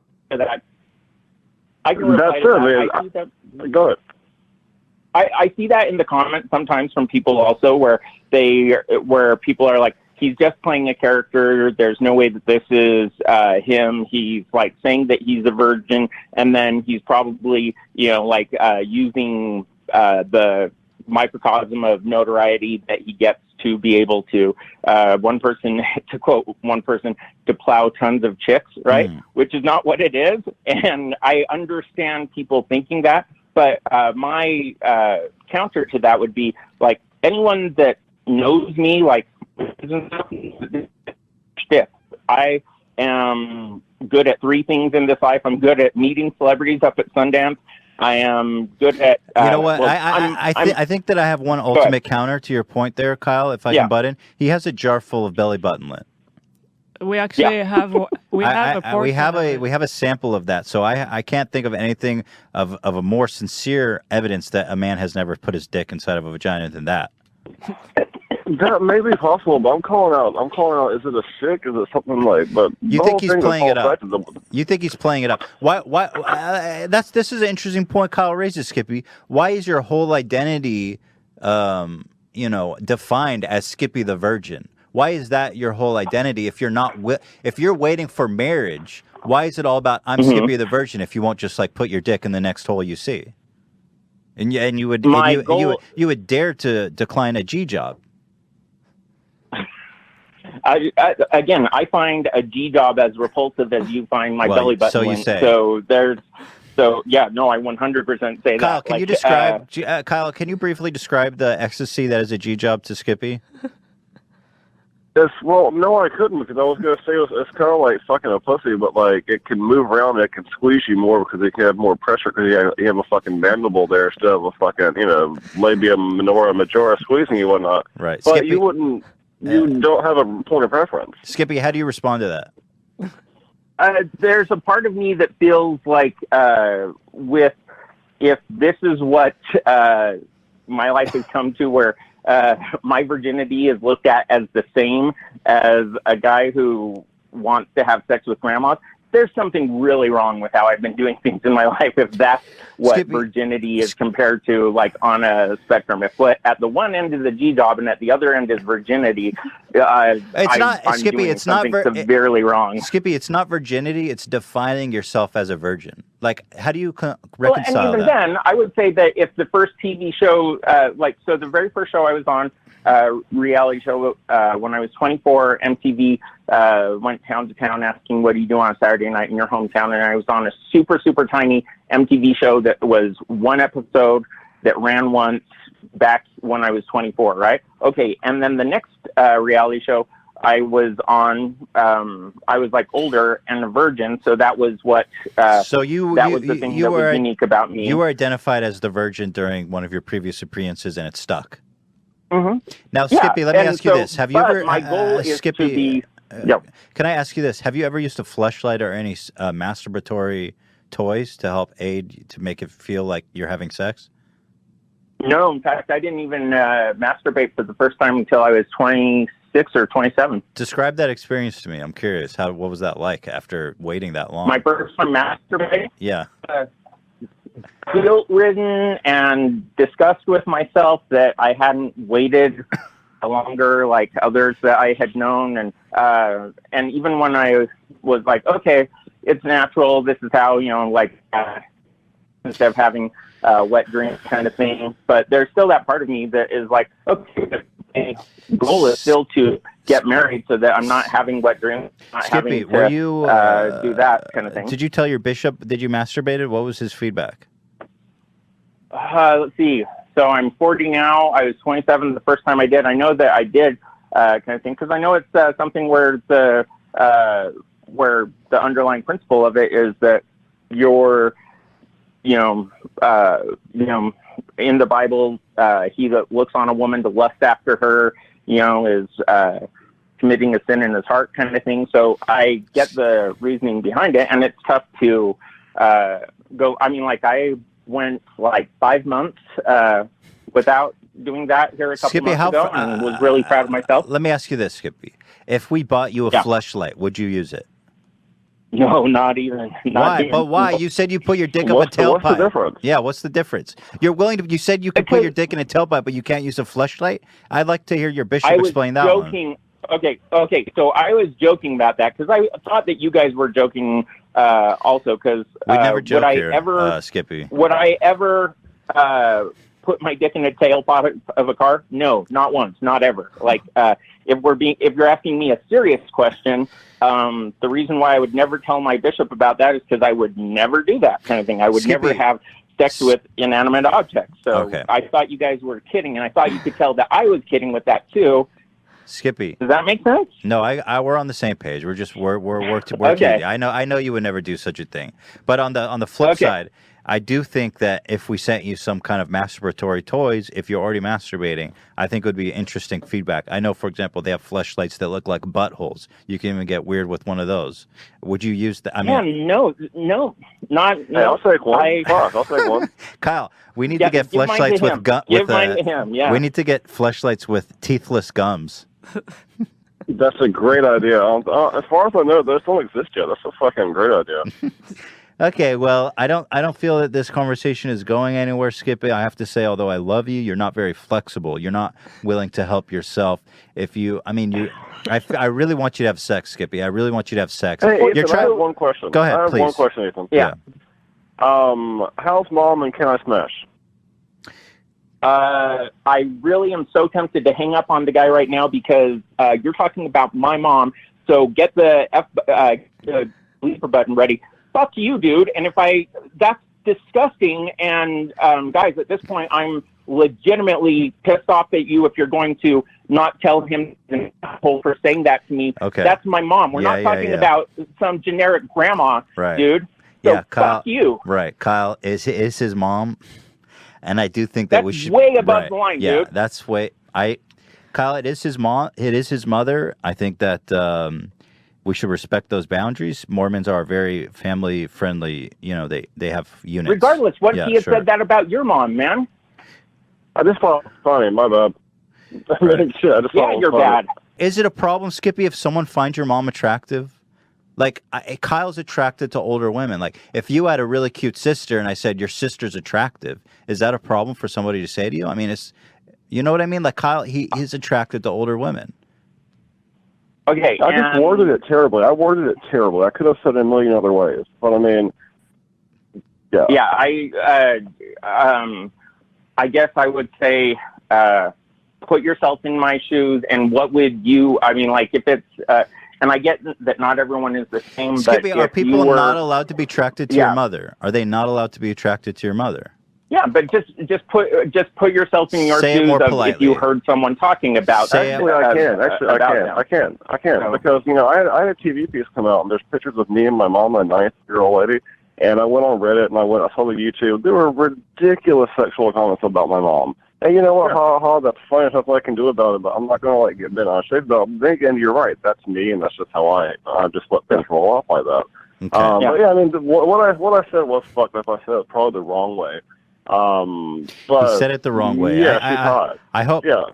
He thinks your mom is hot. Let's leave it at that. I think it's fine. He has no intention of having sex with her, Skippy. He thinks she's an attractive old lady. That's what he's into, and we can just leave it at that.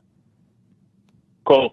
Leaving it at that. I look forward to our next chat. Me too. Me as well. Call anytime. Skippy, God bless you. Appreciate you. Kyle, keep doing what you do. Skippy, keep not doing what you do, which is not having sex. Kyle the Cougar Champ, thank you so much for calling in and helping to contribute. You know, I feel like we've been through a lot. We kind of went through a lot. We started somewhere. We ended somewhere very different that I didn't expect. But it's all been good. We've covered a lot of ground. Thank you for apologizing, by the way. Thank you for apologizing. I appreciate him. I appreciate him doing that. That was very mature, Kyle. Yeah, no problem. That was really mature. I'm gonna get up and take a piss, and then I'm gonna go bang this grandma again. It's gonna be awesome. God bless. Because she actually walked in while you were talking. I'm like, I'm busy, but I'm gonna go smash that right now. Smash that, but be careful with it, Kyle. I don't want any more broken pussies. All right. Okay. Have a good day, man. All right. Bye, guys. Thank you all so much. See you guys. Bye. Boy, that was crazy, huh? We're going to roll to a commercial. We'll be right back to talk about that, as well as voice messages, news, and, of course, go to your room, Ethan. Right, Shredder? See you guys soon. Ow! Thank you to Honey for sponsoring us. Millions of people are using Honey to save money while shopping online. And why wouldn't they? It's free, takes just 2 clicks to add to your browser, and saves you tons of money. It's ingenious. And one of my favorite things about Honey is how much better it makes shopping on Amazon. Let me give you an example. You install this cute little plugin. It's cute because it's so easy to install. Click, boom, it's there. While you shop online, It searches for coupons to get you the best deal. Hila, I know you're a coupon shopper. I know you're opening trillions and trillions of different tabs. I used to do that. I used to be in deep into the coupon game, if I'm being honest. Because you know they're out there. Like you're shopping on Macy's and you're like, Macy's coupon code, save 50%. You never know. They're out there. What it does is it automatically does it for you at checkout. For example, check this out. Papa John's Pizza. Oh, I'm just getting a pie. All of a sudden, Honey's like, oh, got him. Saved you $5. Mm-hmm. That's like... From 20? I'm just saying that's extra cheese and extra pepperoni. Right back onto the pie for you. On Amazon, they also work amazing. They search 2 million sellers on Amazon and find you the lowest price. It even shows you the item's price has changed so you can decide if you want to wait or buy it. If you do decide to wait, just add it to Honey's drop list and it'll notify you when the price drops. Honey's got your back. You'll never overpay for anything on Amazon ever again. There's no reason not to add Honey to your browser today. It's free, takes just 2 clicks to install, and will make sure you always get the lowest price on Amazon. Add Honey to your browser for free. Write the flip now at joinhoney.com/H3. That's joinhoney.com/H3. It's free. It takes 2 clicks. I guarantee you're going to save money with this. I've saved billions. Actually, a couple $100, not billions. But no, there's no reason to exaggerate. You're going to save money. You're going to save pizza money. Guys, thank you to Honey. Grab that app. Appreciate y'all. Welcome back, everybody. I have to say, I was kind of surprised by how off the rails Skippy blasted off. Because what did Kyle say? He said... he was like, how old is your mom and can I smash? And Skippy went like Hulk. He saw red. I was kind of surprised by that, you know? Some people take this stuff very personally, like, say anything you want, but don't talk about my mom. You know what's funny? It's hood people and Skippy. Hood people and Mormons. And Israelis. But I like how he takes it as such an obvious given that, like, what if he said it about your mom? You know what I mean? It's like, I'd be relatively fine with it. You know what I mean? Well, guys, I hope you enjoyed that. Are you Team Skippy or are you Team Kyle? It really ended up in a versus moment there. But they worked it out. Kyle apologized. He was very polite. He could have doubled down. Right. But he apologized. He cooled it off, yeah. And Skippy, at first I thought that Skippy was kidding when he was upset. No, he was not. I guess part of the reason was that his mom was like in the room right next to him. He didn't want to don't upset mom. Wait, did he say that? He did, yeah. Oh, God. He was like, and especially when you're talking about someone that's really close to me right now, he wouldn't even invoke her name. Yeah. Mormon moms must be scary as hell. She probably still like slaps him with rulers and stuff. That makes the whole thing so much worse. Why would he have his mom there for that call? It's Skippy, dude. You saw the video. He took his mom on dates and shit. You know, we still have a little jar with his belly button. You carry it around with you everywhere. And I'm just waiting for the right moment to... I think when we have a child, Hila, we can pass that heirloom to them. Cherish this, we'll say to him or her. In our will. Cherish this forever. Didn't we sell that off for charity? No, there was the big one. There was a little one. Oh, so, okay. We robbed Skippy of his lint vault. I kind of wonder if he's replenished that now. Probably started a new one. Yeah, I wonder what's he up to. Well, anyway, thank you to Skippy and Kyle. I think they're both champs, and I love the beautiful minds that they have. The TLC heroes. Yeah, TLC Heroes is really... I'm trying to think of a good name. I'm just seeing what catches. TLC Heroes is great. All right, let's go to voice messages, Dan. All right, stand by. Let's roll that bumper. Got a good goof or a gaff, a funny spoof or a splaff. We're not taking your calls, we can take them all. It's the H3 voicemail. I don't like his voice. We got to get rid of that guy's voice. He's way too fucking happy. That's like the sound. That's the song that Jimmy Savile hears in his head right as he comes out of the children's hospital. Got to get that changed. All right, what do we got here? Hey, what up, Ethan and Hila? It's your boy Nick over in the Sacramento area of California. I'm a parasitologist, so I work with a lot of poop. And with all the shit you guys talk about, it's good shit versus my bad shit. So it's nice listening to you on my graveyard shift. So keep up the good work. Haven't seen any new moves lately, so it'd be a good idea to maybe That's get true. some nicer moves under your belt. Like dance Appreciate you. Have a great day. Thanks for Thank sharing. you. Glad to hear that there's good shit out there. I haven't worked on new. Well, I did have a move in You gotta work on those moves, Yeah. the new ones. the Roy Purdy's. That shit's crazy. I'm too. I tried doing that shit. You gotta be like, It's tough. Not fat, first of all. First and foremost. and there's like an age that goes with the dance. Right. You have to be a bright young man, kind of. Or a chubby little red shirt boy. If you want to transcend the age, Oh, sorry. I was saying, if you want to transcend the age gap that goes with the dance, you're gonna need to work harder. That's true. I don't know if I've got it in me, but I'm going to give it my best to transcend my moves. This is your friend, your longtime confidant, your podiatrist, Dr. Rudy Johnson here, and I just want to just give you a heads up, like, it's time to stay away from the Roseanne bars and the people like that, not because we need to keep people separate, but because they're going to destroy your career, and tweeting like that's a bad idea. So don't do that, okay? All right, thank you. Bye-bye. All right. Thank you to my podiatrist for the very sage advice on that one. Appreciate that. Thanks for stopping in. Thank you. Hey, Ian from Toronto, Ontario, Canada, and I just had to say, I can easily replace your other Ian, and I will pin you. Close. Sorry, he's irreplaceable. Do you see what he just sat here and did? I'm not going to sit here and listen to Can that you shit. put that PowerPoint presentation in 1 hour? Are you freaking kidding me? In the battles of the Ians, no one will ever defeat him. I hope you're listening, Ian. You know, there's this movie with Chow Yun-Fat where he has to go in parallel universes and kill all of the other versions of him so he gets stronger. You know what I'm talking about, Dan? I don't. Yeah, I'm going to look up what That's what the Yeah, fuck what's is that going called? on. And in this world, Ian is rushing you. Okay? All other Ians, I invite you to challenge our Ian. Ian's like my Pokemon. He's like my star Pokemon. I dare anybody to step to me with a better Ian. I'll throw down my Ian and they can battle. Is that Bulletproof Monk?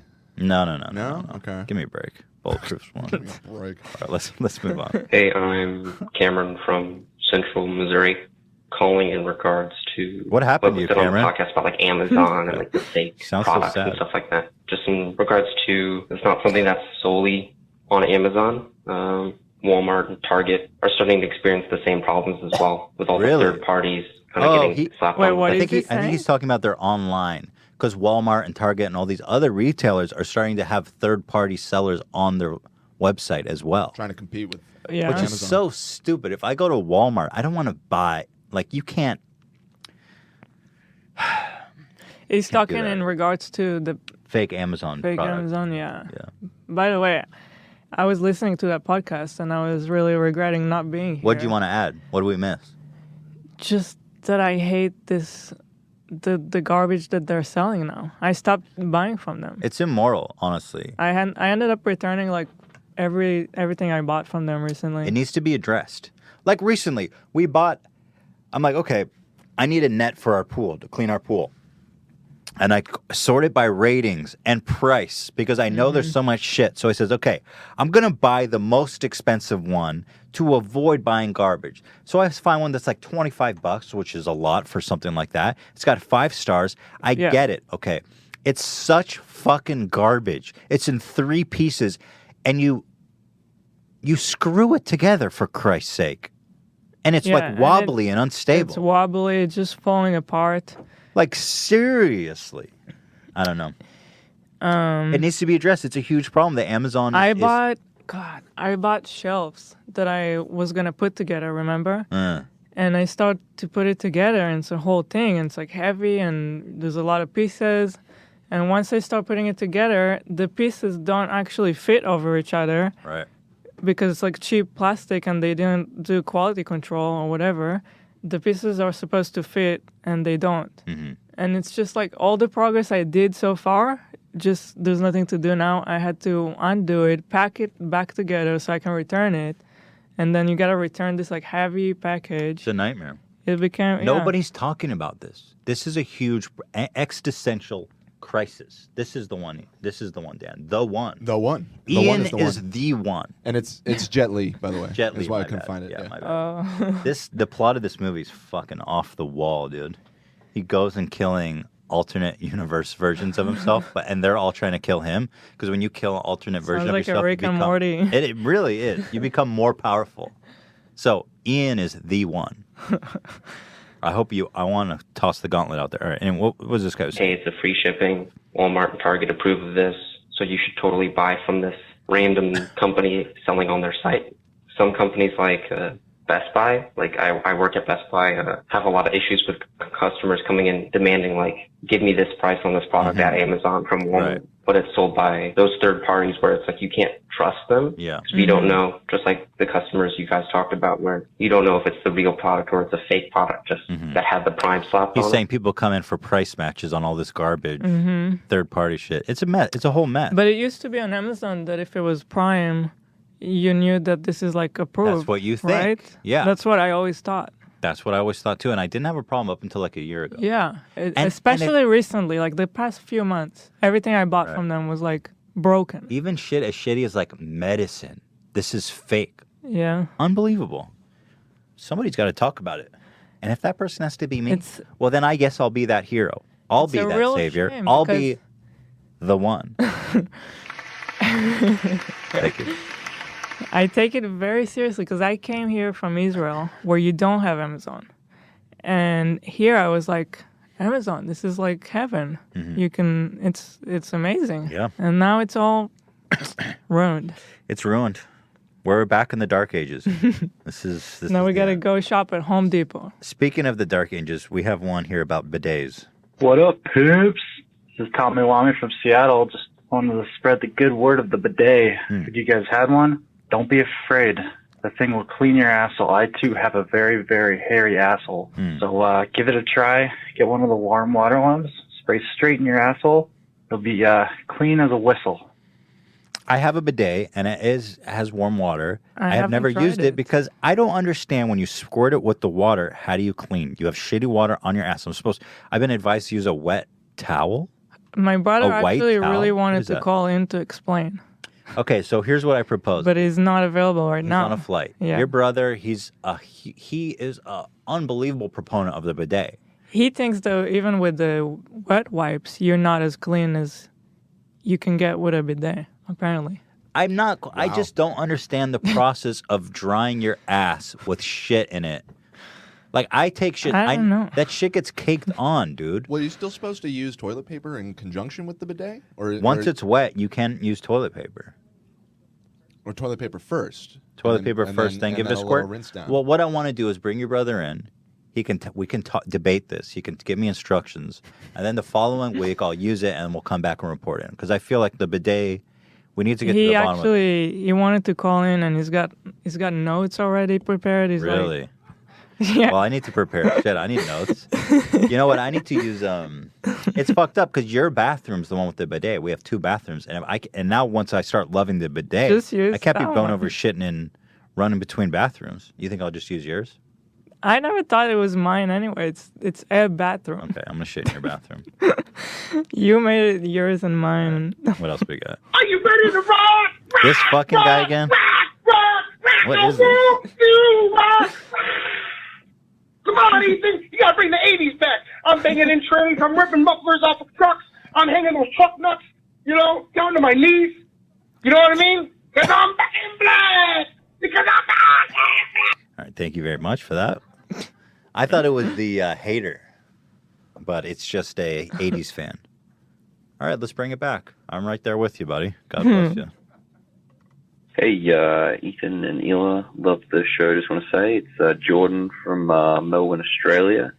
Not to be confused with the Jordan that frequently calls in. Sure. Just wanted to let you guys know, just watch the previous podcast. I watch it while I work.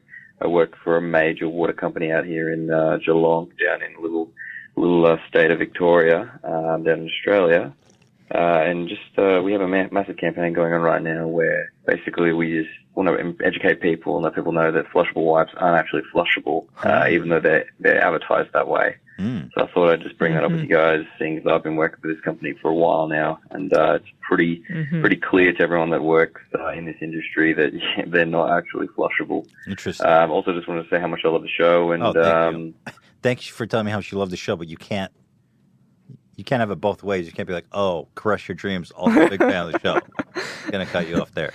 This whole thing with baby wipes, it's like all of a sudden I talk about baby wipes and people are like, I've seen no, it's just happening now everywhere where people are waking because they're advertising it as flushable. Well, it's not. If flushable baby wipes are somehow like destroying the plumbing worldwide, they are. That's fucked up that these people are able to say, hey, flushable. Yeah.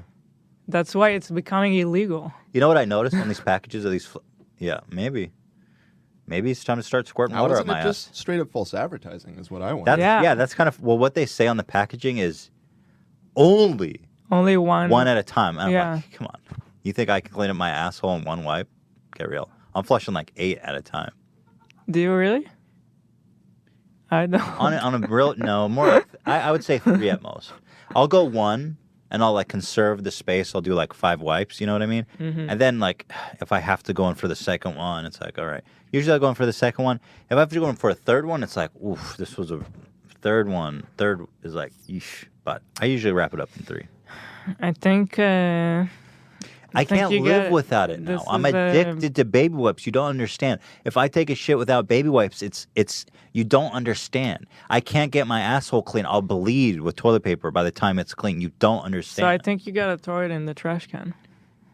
I don't like I gotta tell you, I don't like the idea of a bunch of shitty rags in a bin right next to me. But hey, sometimes you gotta do. Do you know what because the thing is like you've got your hand under there and you're wiping shit.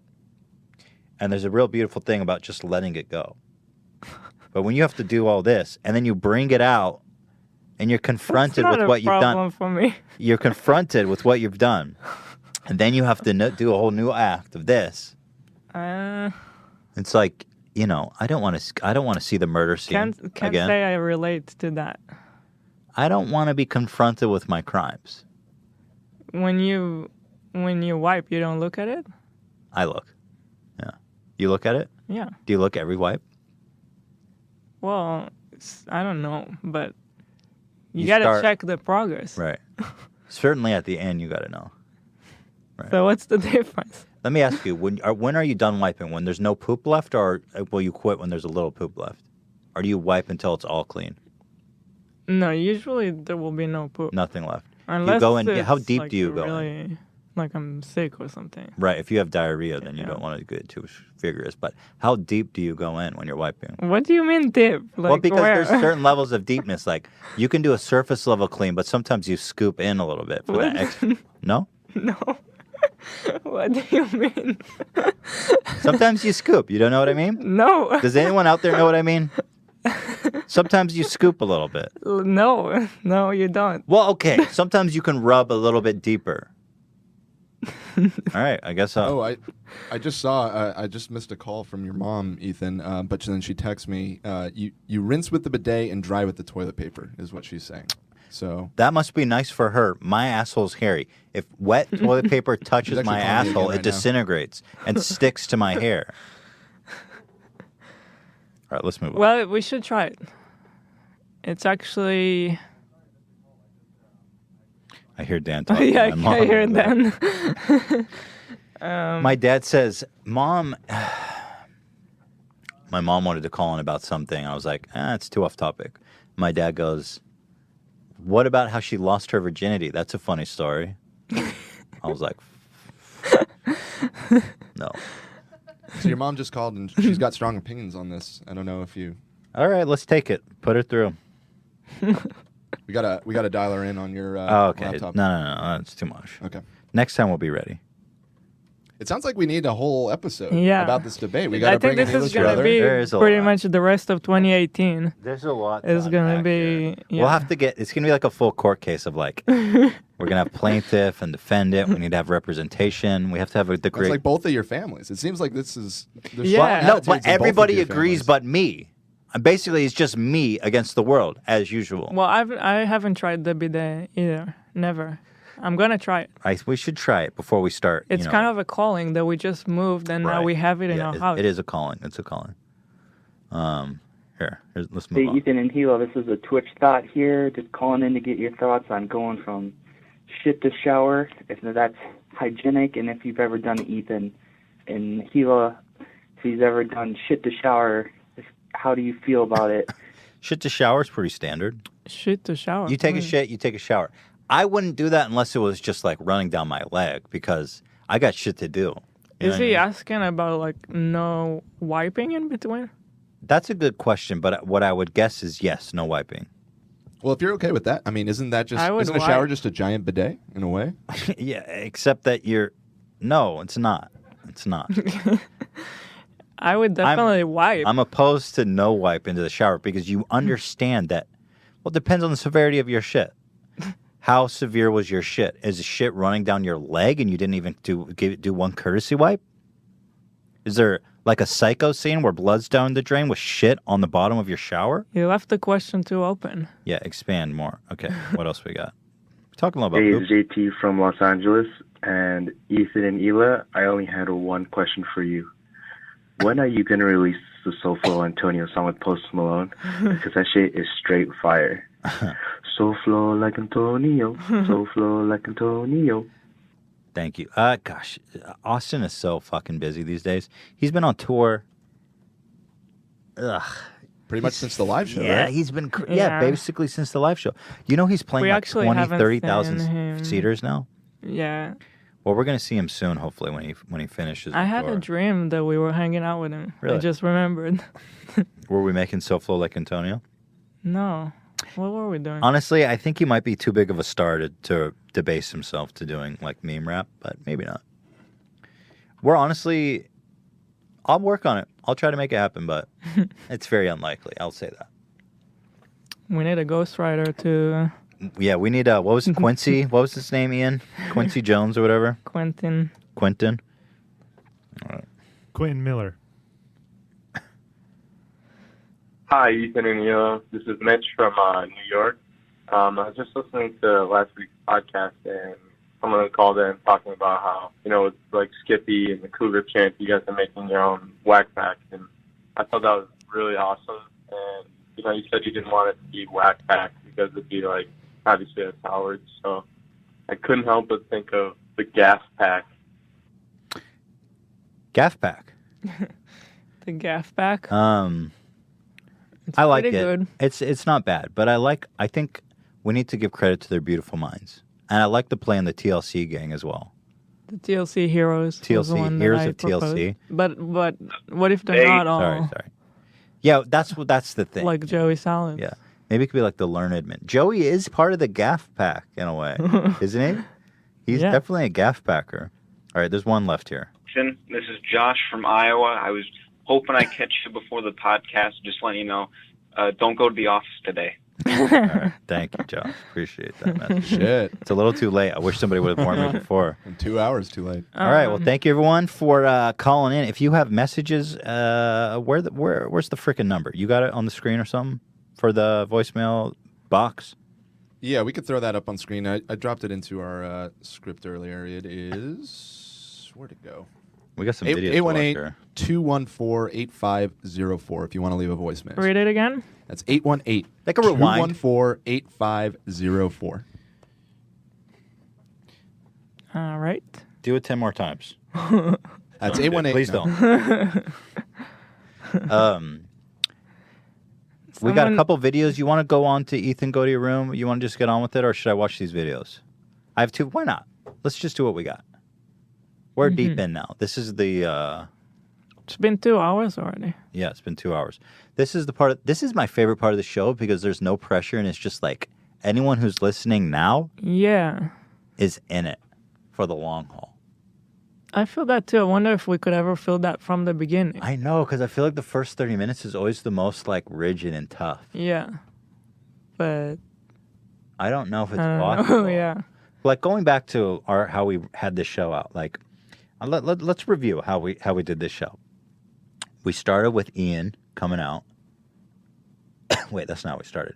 We started with the Tommy Wiseau thing, whatever. Just like housekeeping. Hila's back. Apple versus Razor. It's like, what can you really do with that?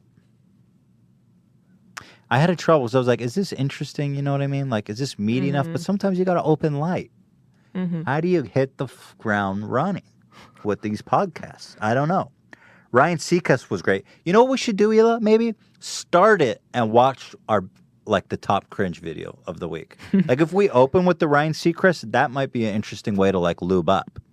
You got to lube up with some top cringe? Yeah, to grease up a little bit and then be like, oh, Hila's back. Like, that's kind of a good idea, right? Yeah. Nice. I kind of like that. Hey, guys, welcome to the podcast. Let's jump right the flip into it. By the way, Hila's back. All right. Where was I? We'll just take 2, the whole podcast? Go back to the top? Sure. Whoever's watching now clearly doesn't care. We could talk about anything at this point. You know what I mean? All right, let's watch some bullshit. How many people are watching right now, Dan? 17,000. Wow.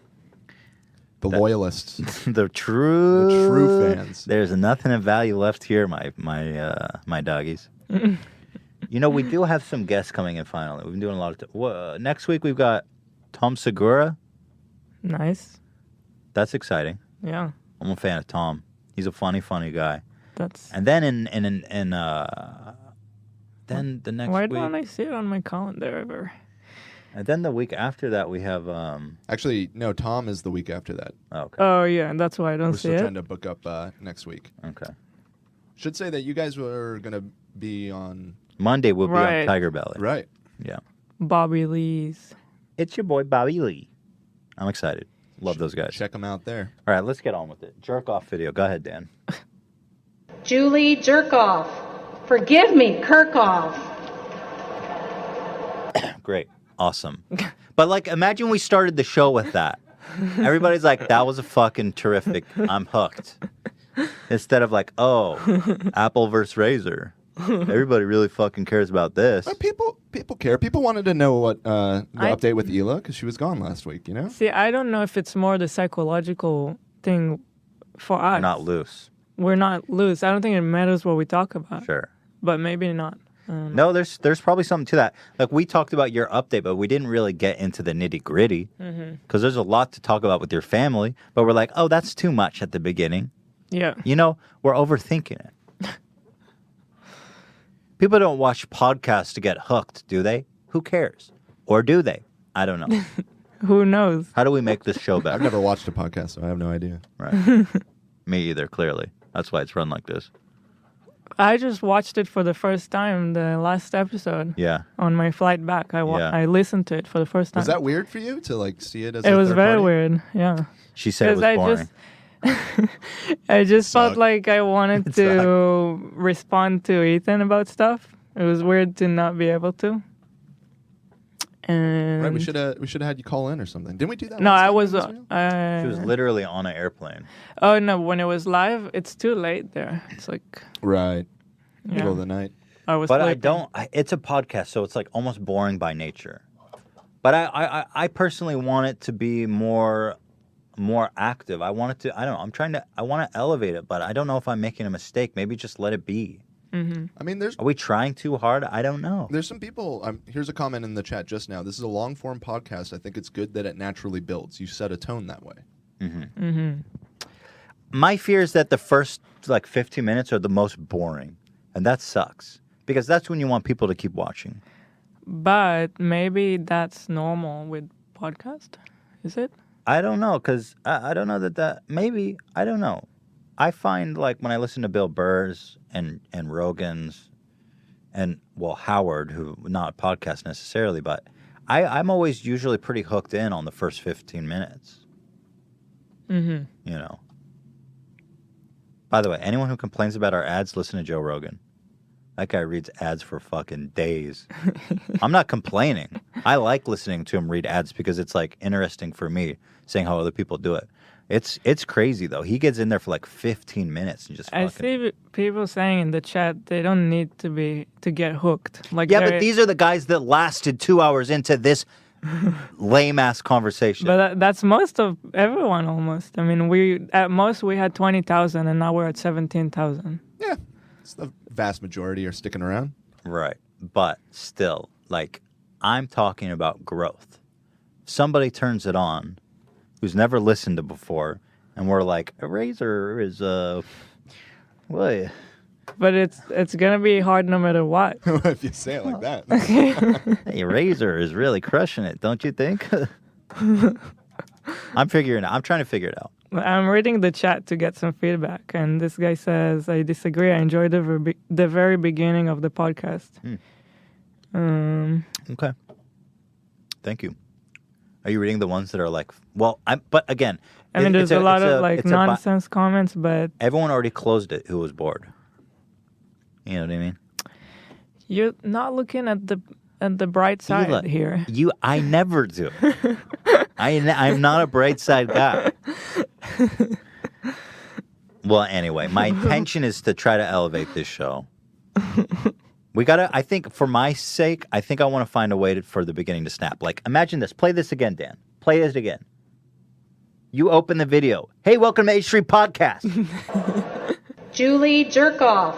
Forgive me, Kirkhoff. Amazing. Welcome, everybody, to the H3 Podcast. Got him. Who's closing that? Who? That's some top tier content right there. Who's closing it? No commentary. Just. All right. We could just edit this one to just start right here. We can't. We're on YouTube. We can't edit it. We'll take it down, re-upload. Probably get double the views. This guy is saying, we're here because we love watching you guys. Thank you. I love you. I love to hear that. You could sit around and eat macaroni for an hour for all we care. That's what I want to hear. I don't want to hear criticism. I don't want criticism. I want to hear people who say, you could literally just eat a bowl of cereal and scratch your asshole and I'd watch. I like the bar being as low as possible. I don't know about scratch your asshole. Sure.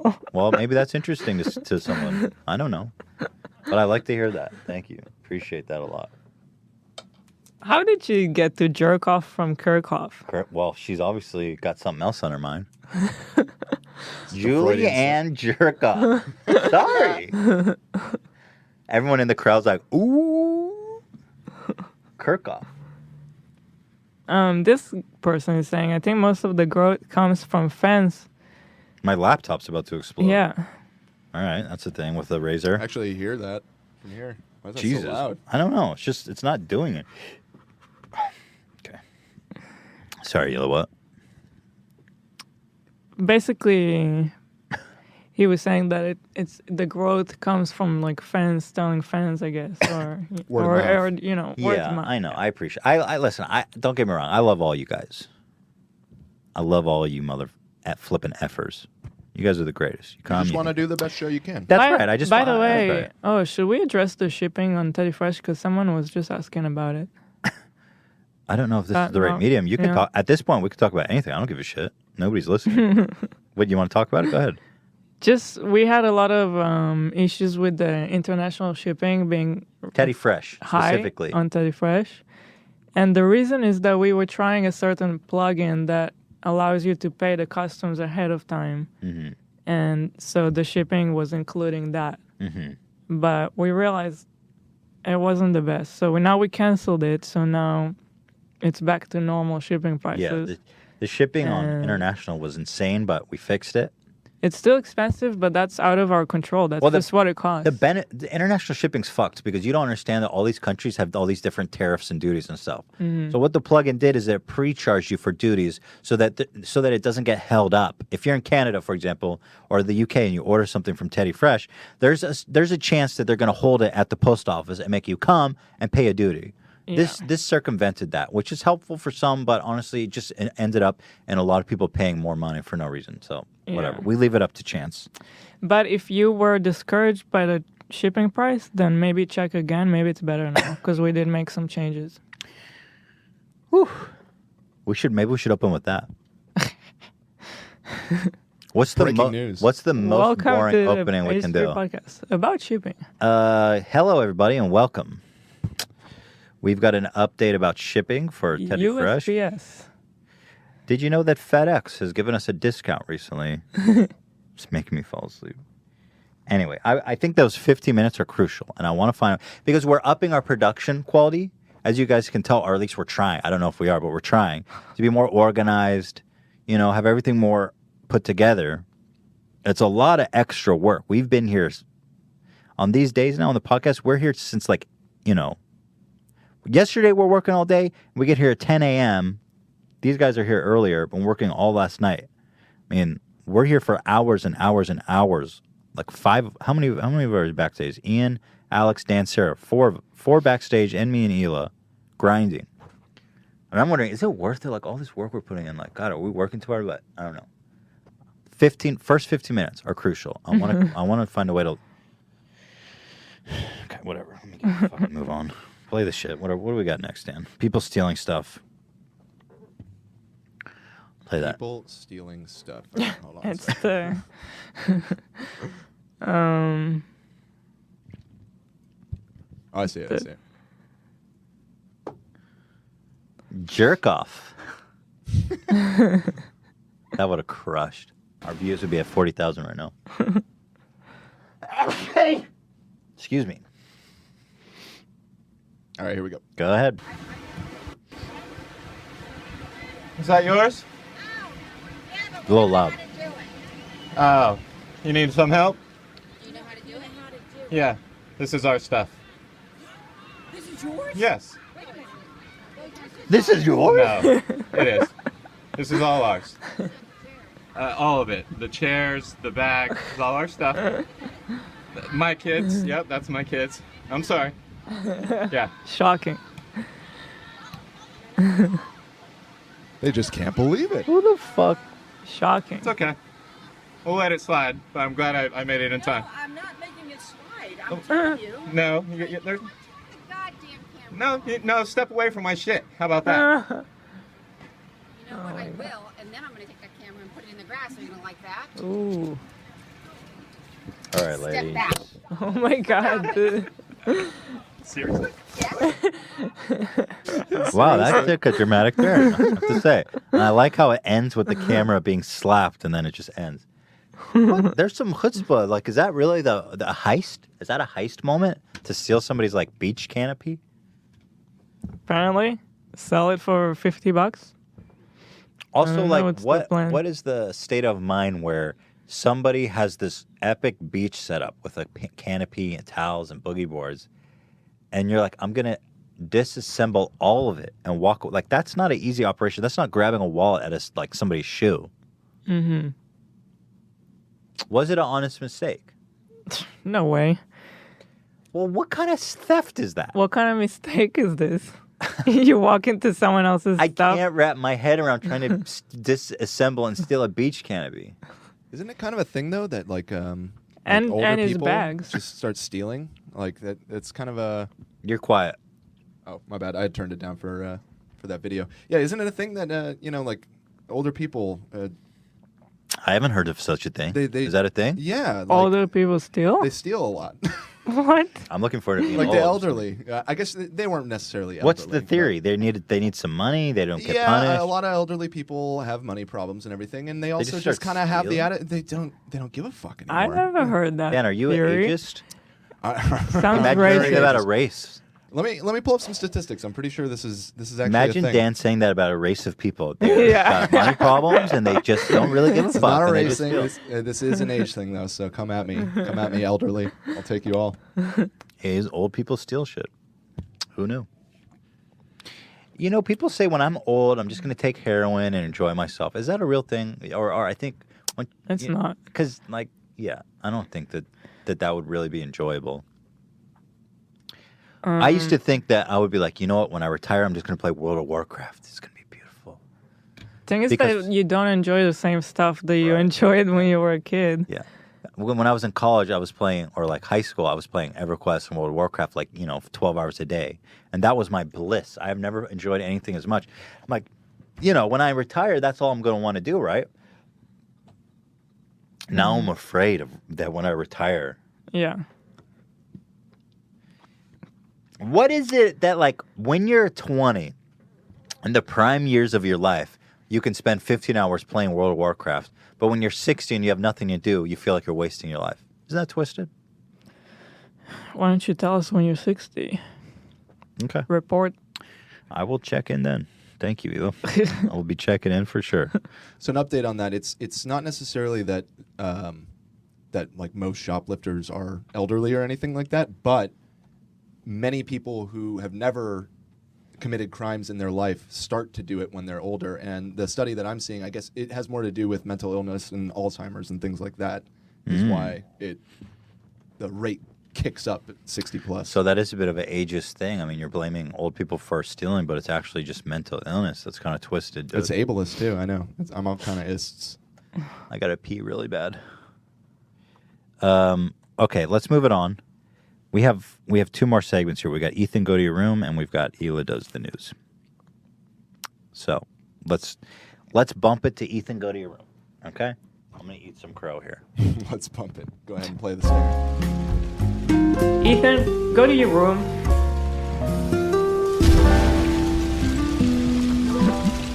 All right. Welcome, everybody, to the new and greatest segment here on the H3 podcast, where I face the music. I say a lot of dumb shit here on the podcast over hours and hours of open mic time. And a lot of this stuff, you come out here, you say stuff, it ends up not being right. Okay, fine. There's a couple of things I want to address the record on, okay? First of all, this one I frankly feel bad about. This was egregious. This was very bad. So I'm going to clear that. I need to make a correction on this one. Do you have the clip up, Dan? Can you play the original one about the London acid attacks, my statement? Yeah, stand by. Let me grab that real quick. By the way, someone suggested to start with the news, maybe. It's an interesting suggestion, but... Oh, you know what? No, we don't have that clip. We have the clip for the other one, right? For Christ's sake. For the next one. That's the one that you had Ian make. Am I Well, wrong? I wanted both. I don't think I have the other one.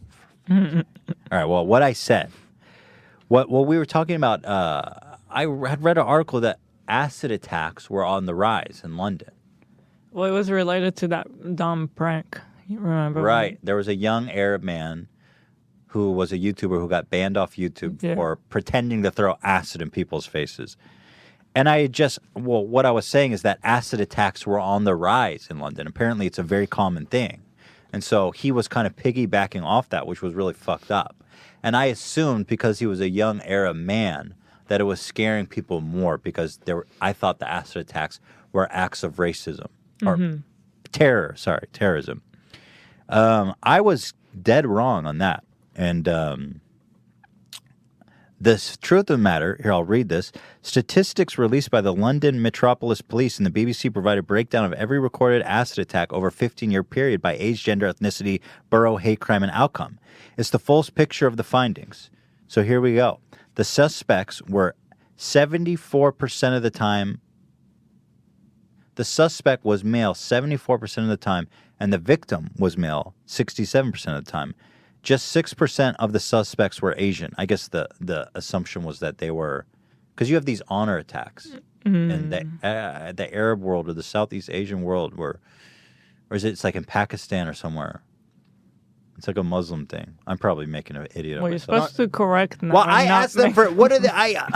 It happens in India too, which is primarily Hindu. So it's cross cultural. Let's say, unfortunately. The point is, I can't come to Ethan's, go to your room, Ethan, and then I can't do corrections on my corrections. I'm counting on you guys to help me out here. What it says 6% Asian. What country are we talking about? India? Pakistan? Asia, the continent. So I think all of it. All Pakistan, of it. Middle East. Middle East is in Asia. Middle East is Asia. Yeah. Okay. All right. So I'm okay.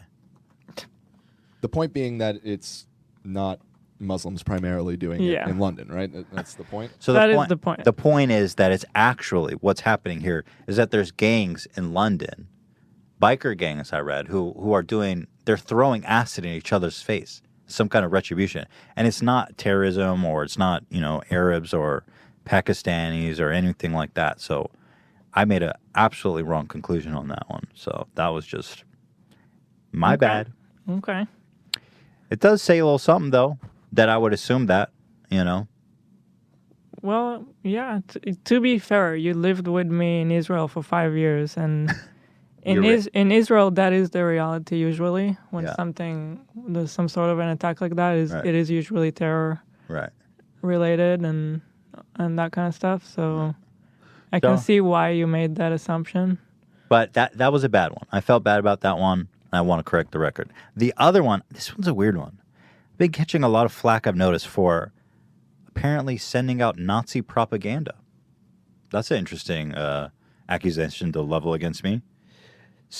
Specifically, I'd spoken about the bombing in Dresden. Oh, here's the clip. I can't hear it. Yeah, let me resize it. This is super big for some reason. Here we go. I'm going to start it over. Oh, my God. Come on. Dead air. All right, here we go. After World War II ended, like 2 days after the Nazis surrendered officially, the Allies went and bombed. Dresden was like a historic city in Germany, said to be one of the most beautiful cities to ever exist.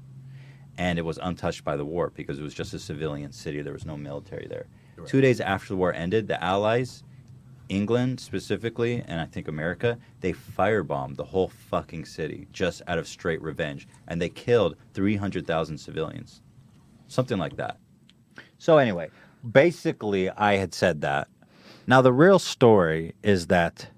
We were talking here about the book, right? Yeah, one of my favorite books of all time is Slaughterhouse-Five, written by Kurt Vonnegut, where he details in his novel being stuck in a meat locker in Dresden as the firebombs are falling. And he comes out afterwards, and the whole city is on fire. Everyone's dead. And the Germans there are making him and other American prisoners of war literally shovel the corpses of the families and the children and all these people that were just absolutely destroyed during that bombing. Okay. So anyway, the truth is that apparently the German government issued some propaganda that estimated the figures of dead to be around 200,000, I guess, to better equate war crimes of the Nazis against the Allies. Death tolls have been estimated as high as 500,000. But a 2010 study commissioned by the city estimates that it was only 25,000. Now, the thing is, people are saying, like, I'm saying Nazi propaganda, but in Kurt Vonnegut's book, he says 135,000. And, I spent a month in Germany. And I'm pretty sure when I was touring Hamburg, in Hamburg in northern Germany, there's cathedrals that were bombed during the war that they left intact. As a reminder, our tour guide there and the Germans were saying that the Allies were blowing up civilian cities, and we left these cathedrals to remind us of what happened. And I'm pretty sure that the tour guide there had also told me about Dresden, and that it was this horrible crime against humanity. But it's in the book that I'm talking about. So it's kind of rich of them to accuse me of, like, fucking talking about Nazi propaganda, for Christ's sake. And this is just from 2010. I'm just quoting Vonnegut. But to correct the record, it was 25,000, not 135,000 or 300,000 or whatever I said. So clearly the Nazis are on the rise, and they're really using me for reference here. So I am not a Nazi. And Kurt Vonnegut is my favorite author, and that's where that came from. So that's it. Was that interesting? Nice. I feel like you just want to clear the air on those. It's good to say. You know what? It is good to say. But that one doesn't bother me that much. I was wrong on it. I don't think anybody's taking that information and being like, the Allies were just as bad as the Nazis. That wasn't my point. Now, I'm curious. I genuinely am curious. What about the whole aspect of it being after the war was over? That I'm unclear about. But I was reading on Wikipedia the other night. They were saying the Americans who called the bombing were saying it was justified in retrospect. Because I guess the way that I heard it told in Vonnegut was that it was just a straight up revenge attack. Right. I'd always heard that it was criticized because it wasn't really a military target. And, Yes. And it wasn't. But I just looked it up really quick, and the war in Europe ended in May of 1945, and this bombing happened in February. So it was a few months before the war was technically over. So I mean, it was still war. I guess it begs the question of, well, at any rate, it doesn't beg the question. I mean, 25,000 people still died. I think it's an interesting lesson, by the way. But the whole thing that I found interesting about it was not to equate Nazi crimes against Allied crimes. First of all, we've all seen in Vietnam that we're perfectly capable of committing horrible atrocities, and World War II with Japanese internment camps. But I found the whole comparison interesting in that, like, when you fight the monster, you have to be careful not to become the monster yourself. 25,000 civilians got charred. Is that much better? I don't think so. Mm-hmm. You know what I mean? I don't know. Never mind it's still Hiroshima and interesting. Nagasaki too, It's like, yeah, let's not talk. How many people died in the? It's justified, sure, but like, fucking sake. There's like a video of me talking about it, like this huge expose about like H2H3, talking about Nazi propaganda. I was like, dude, give me a fucking break. As a Jewish guy, they're saying that you're a Nazi. I don't think anyone actually thinks I'm a Nazi, but that like I'm a mouthpiece for propaganda. Anyway, I was wrong. Okay, whatever that does for you. But the acid attacks was definitely an awful mistake that I honestly should have corrected sooner. That was just fucking flat out wrong. And with that being said, we just have the news left. All right. Let's do the news. Am I seeing this right? Yeah, just the news. Go ahead, Hila. Do we have a news? Roll the bumper. Oh, we have a bumper. All right, let's do it.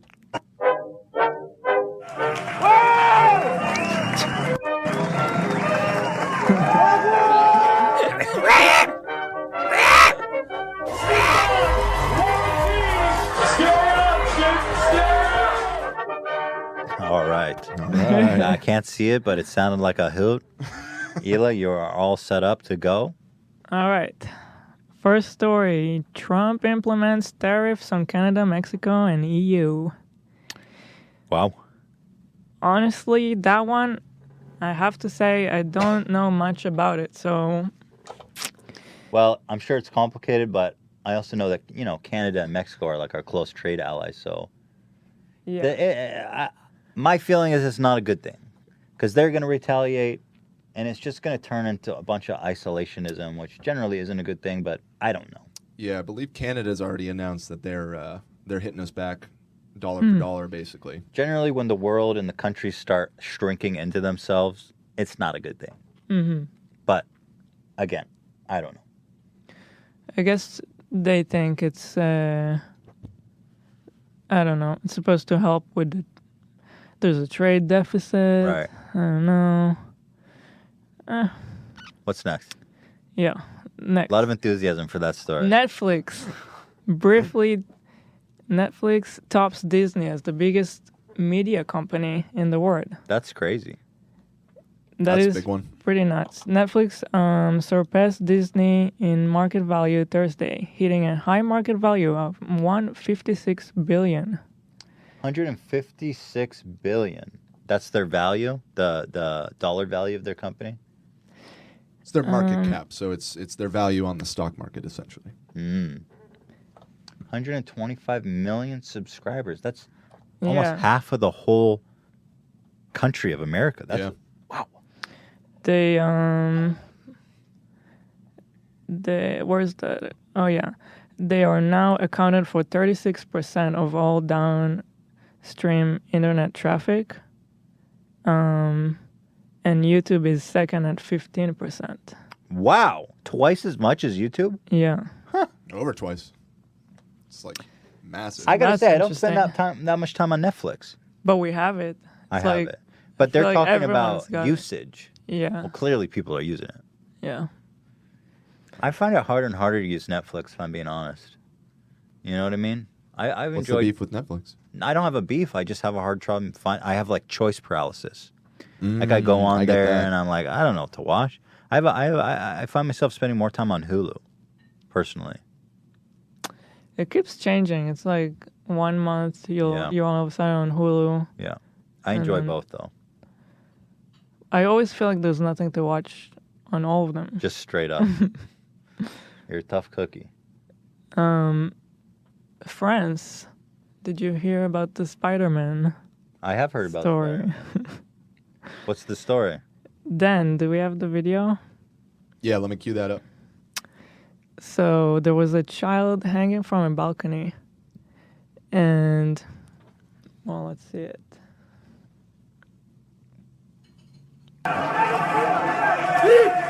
Loud.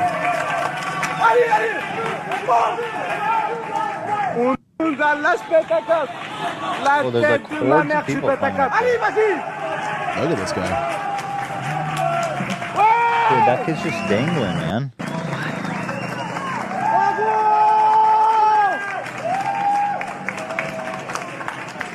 I watched this clip. You can pause it. When I watched this clip, I wonder why didn't that guy yank him up? Because he had a hand on him. The guy in the balcony? Yeah. Yeah. Yeah, it's. I mean, I've seen that debated a lot. It's kind of hard to. Dan, you're quiet. Oh, sorry, I turned it down for the video. Yeah, it's kind of. I think there's like a barrier there, so he's like afraid that he doesn't want to like. Yeah, that's probably swing true. it around. Dude, that kid. I'm surprised the kid has the strength to hold on. That's what I was thinking too. Fuck. Well, either way, that guy is unbelievable hero, man. Yeah, so now he's called the Spider-Man of the century, and they're gonna give him citizenship because he's. That's so dope. Would that happen in America? Do you think? Somehow, I don't think that would happen. Do we even have the ability to be like, "Hey, you're a citizen. Good job." Like, what's the legality of that? Either way, I love it. God bless the French. The next story is about the televangelist who we talked about before. Mm-hmm. He had the whole story about him wanting a private jet. Yeah. And now he wants to upgrade the private jet. Sure, why wouldn't he? A new one. And he basically said that he wants his followers to pay for it. Right, of course. It costs $54 million. Fair. And his reasoning was that if Jesus was here, would he want to travel in like a shitty airplane with no room for the legs? Seriously? Yeah. That's serious? Yeah, it is. Is there a quote and or soundbite? he said it'd be on an airplane preaching the gospel all over the world. What is he just talking down on the earth below him? You know what I mean? Apparently, it says here it's his fourth plane. Yeah. What a fucking dick. You know, wouldn't Jesus want to fly first class? It's like, bro, do you understand anything about Jesus? 4 planes. So he did clarify that 54 million? You could feed so many people with that? Is that how much airplanes cost? That's a lot of money. Well, it's like the craziest private jet you can buy. Right. It's not just like a starter kit. No. Yeah. And he did say that he's not keeping all 4 of them. He passes them. So now he only has 1 currently in his possession, but he wants to pass this one and get the new one. It's like an iPhone. He wants the new iPhone. Right. That's a man of God. He's sharing the wealth. He's passing down. Who is he passing down the jets to? How do you get in a queue for that? Where was it? He said somewhere. I think it was other ministries. Oh, God bless. God bless. What's his name? Jesse Duplin.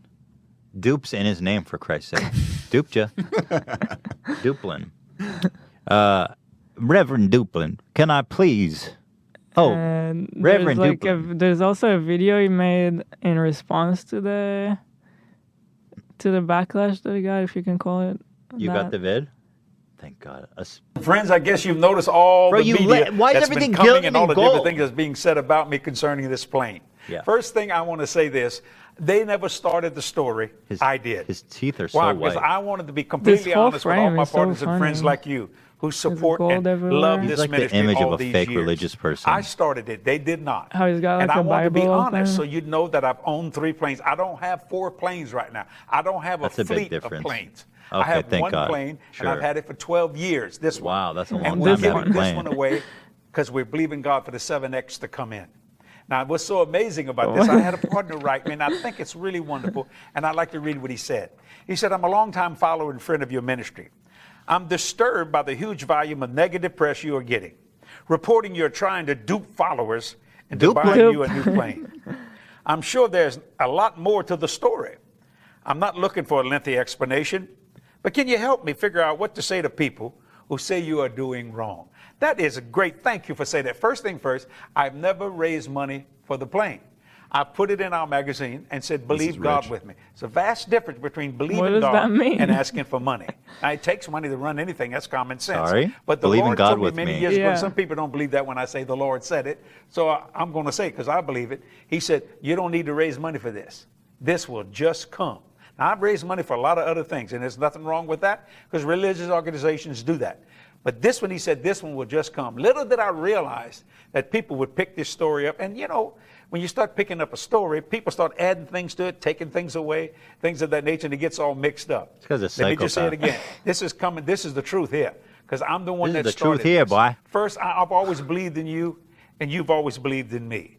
Many of you know that I preached to 106 million households in the United States of America. Our total outreach of our ministry All right, you is can pause this fucking 2.9 billion psychopath. people. Get a load of this. This is the spitting image of like a fake ass religious person. Everything's gilded. He's got white, shiny ass teeth. Here, trying to defend his decision to buy a $50 million plane with congregation money. Preacher Duplin, can I get in line for that jet, boy? Can I get an amen for my jet? You know Jesus wouldn't walk the earth with a donkey. Yeah, he said that. He says, Jesus, you think Jesus would ride a donkey? No, he'd be first class. Yeah, that's basically what he said. That's not the Jesus that I think I know, but I guess you're more in touch. He's like, actually, many people hold Jesus to be a simple, humble guy. But truthfully, he fucks, he drinks, and you know he rides first class. So that's why I do it. Jesus had the new pair of Yeezys, let me tell you. And he was all decked out in Off-White and Gucci. So I'm going to be needing that 50 million. I'm going to need that 50 million to preach that good word, boy. Can I get an amen? Now, next up, PUBG is suing Fortnite for copyright. Sore loser, if you ask me. We've talked about it before, but I guess now it's happening.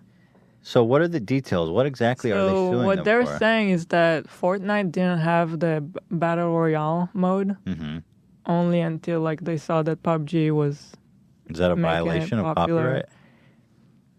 I honestly don't see how it could be because it's PUBG didn't invent. But it's that broad of right? a lawsuit? Like, I mean, that's just like, you can't, it's like trying to copyright reaction videos. Like Yeah. what happened with the React brothers. It's so pathetic. Guys, stop. Like, I don't think anyone will look at this and be like, you know what? Stop, dude. You invented a genre. Cool. Sadly, your But game's not as good. Did they invent it? Well, No. okay. So the mod, Brendan Green was on our show. Yeah. He invented the Battle Royale format, as far as I understand, in his previous game. Mm. He invented it in a mod of a previous game. And then he made a full game, PUBG, about that mod. Mhm. And then Bluehole bought it, and they made PUBG together. But there were other Battle Royale games, no? I'm not 100% sure.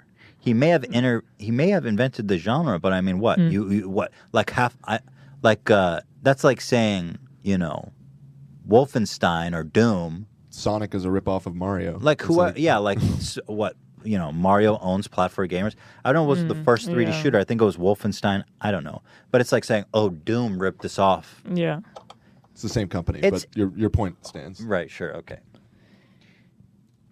I specifically don't like this because it stands in the way of innovation. It's like, let the world move on. You know what I mean? Your competition should be run by who makes the best game. PUBG's playership has been dropping off like steadily because listen, the game it's been static. You guys don't make it better. You guys don't. My ears bleed when I play it. I literally get hearing damage when I play it. It's not fun. Was he involved in the H1Z1? Yes, that was his shit. Right, that was his mod. It was the mod of that. So that one was the original. So he invented it. But yeah, the problem is when you try to not allow anyone else to. Just curious, like, is there a more specific? Well, anyway, whatever. From what I understand, that is it. That is what the lawsuit is about. I don't like it. I really don't like it.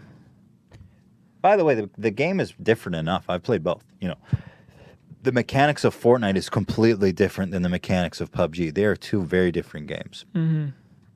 Yeah, the whole building thing in Fortnite is like completely absent from PUBG. Yeah, the way that you play the two games are entirely different. It's just, I don't know. It's whack. What else we got?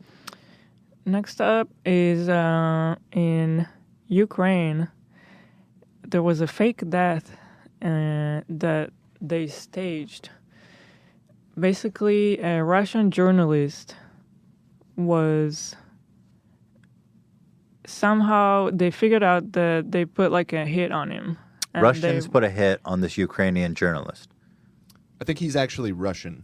He's in exile. exile. Ukraine faked the murder of a journalist. So it's a Russian exile living in Ukraine that they were trying to kill.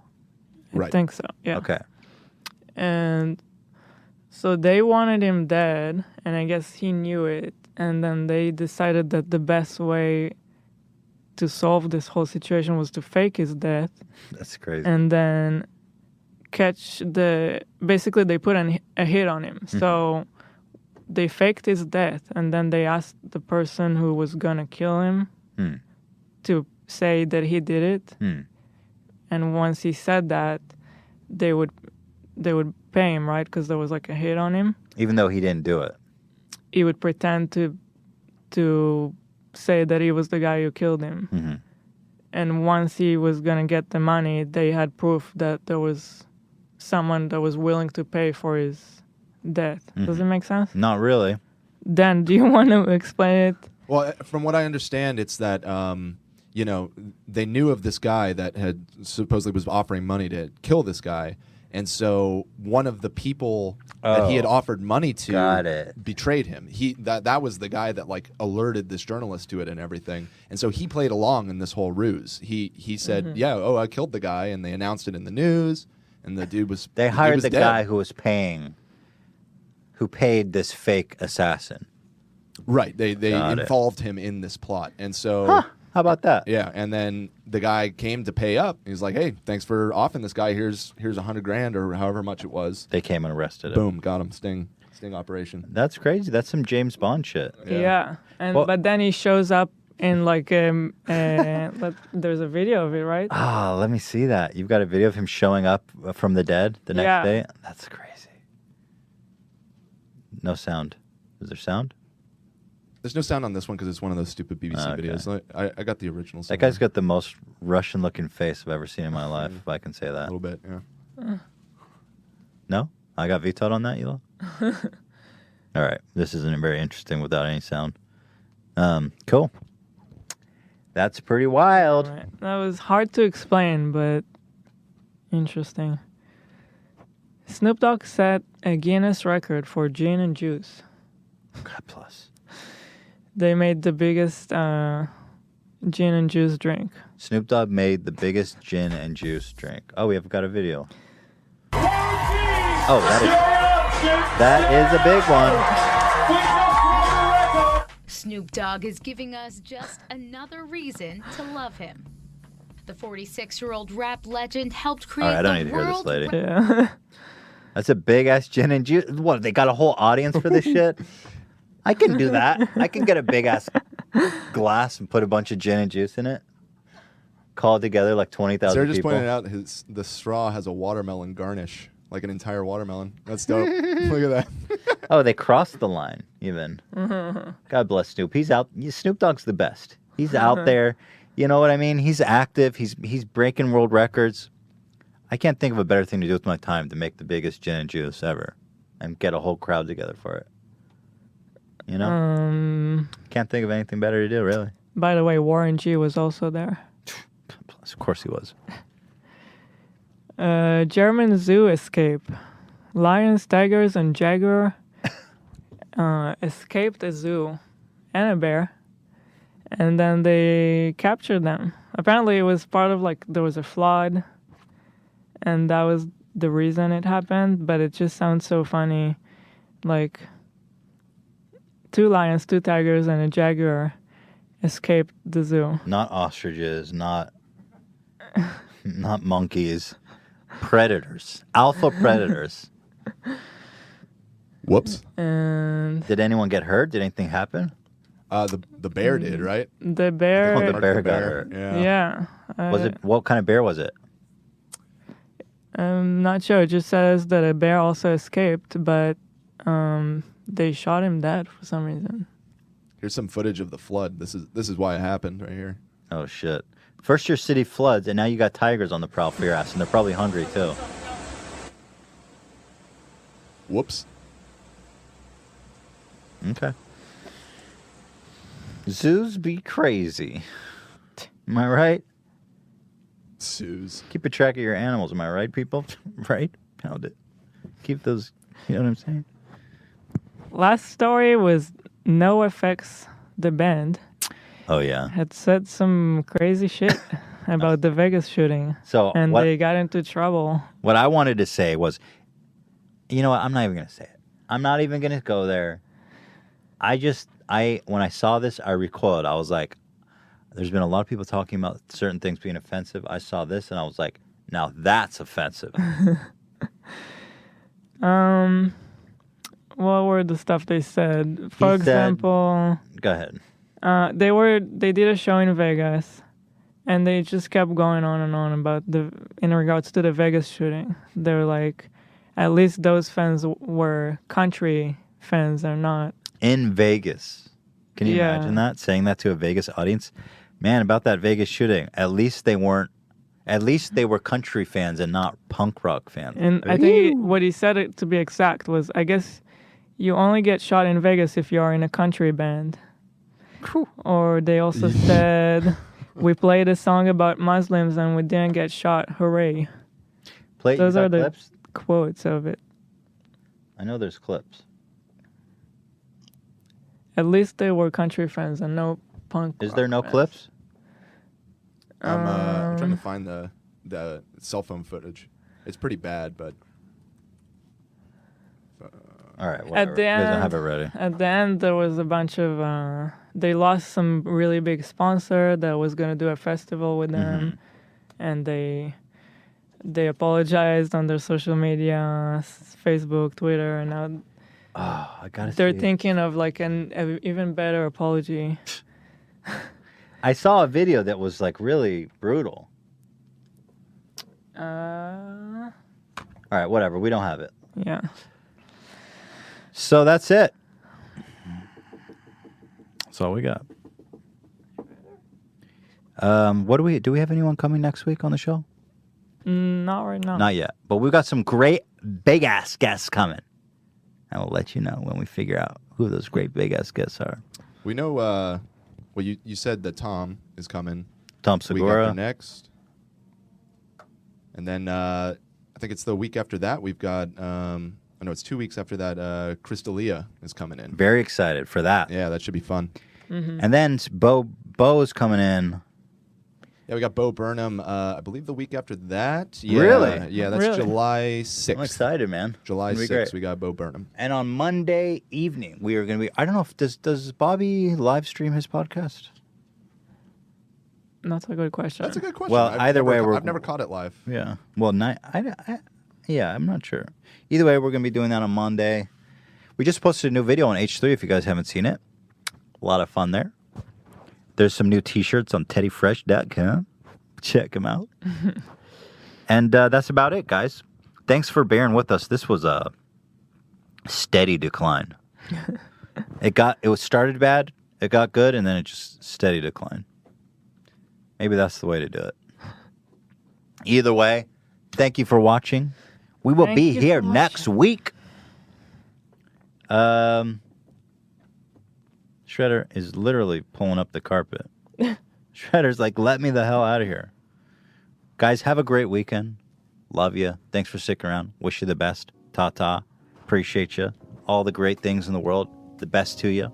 Love, happiness, and so much more. Everything you ever desired. A beautiful tailpipe to put your dick in. A butthole fleshlight. A hot mom. Whatever it is in your heart's desire this weekend, I hope you attain it. And with that being said, I am going to enjoy this weekend. I know I will. Hila, you going to enjoy this weekend? Yep. Dan? Oh, yeah. Ian? Oh, yeah. Yep. No comment. He's back on the comment. Kanye forum, so he's gone. He's making a new PowerPoint. All right. Guys, we'll see you next week. Thank you for watching. Papa bless.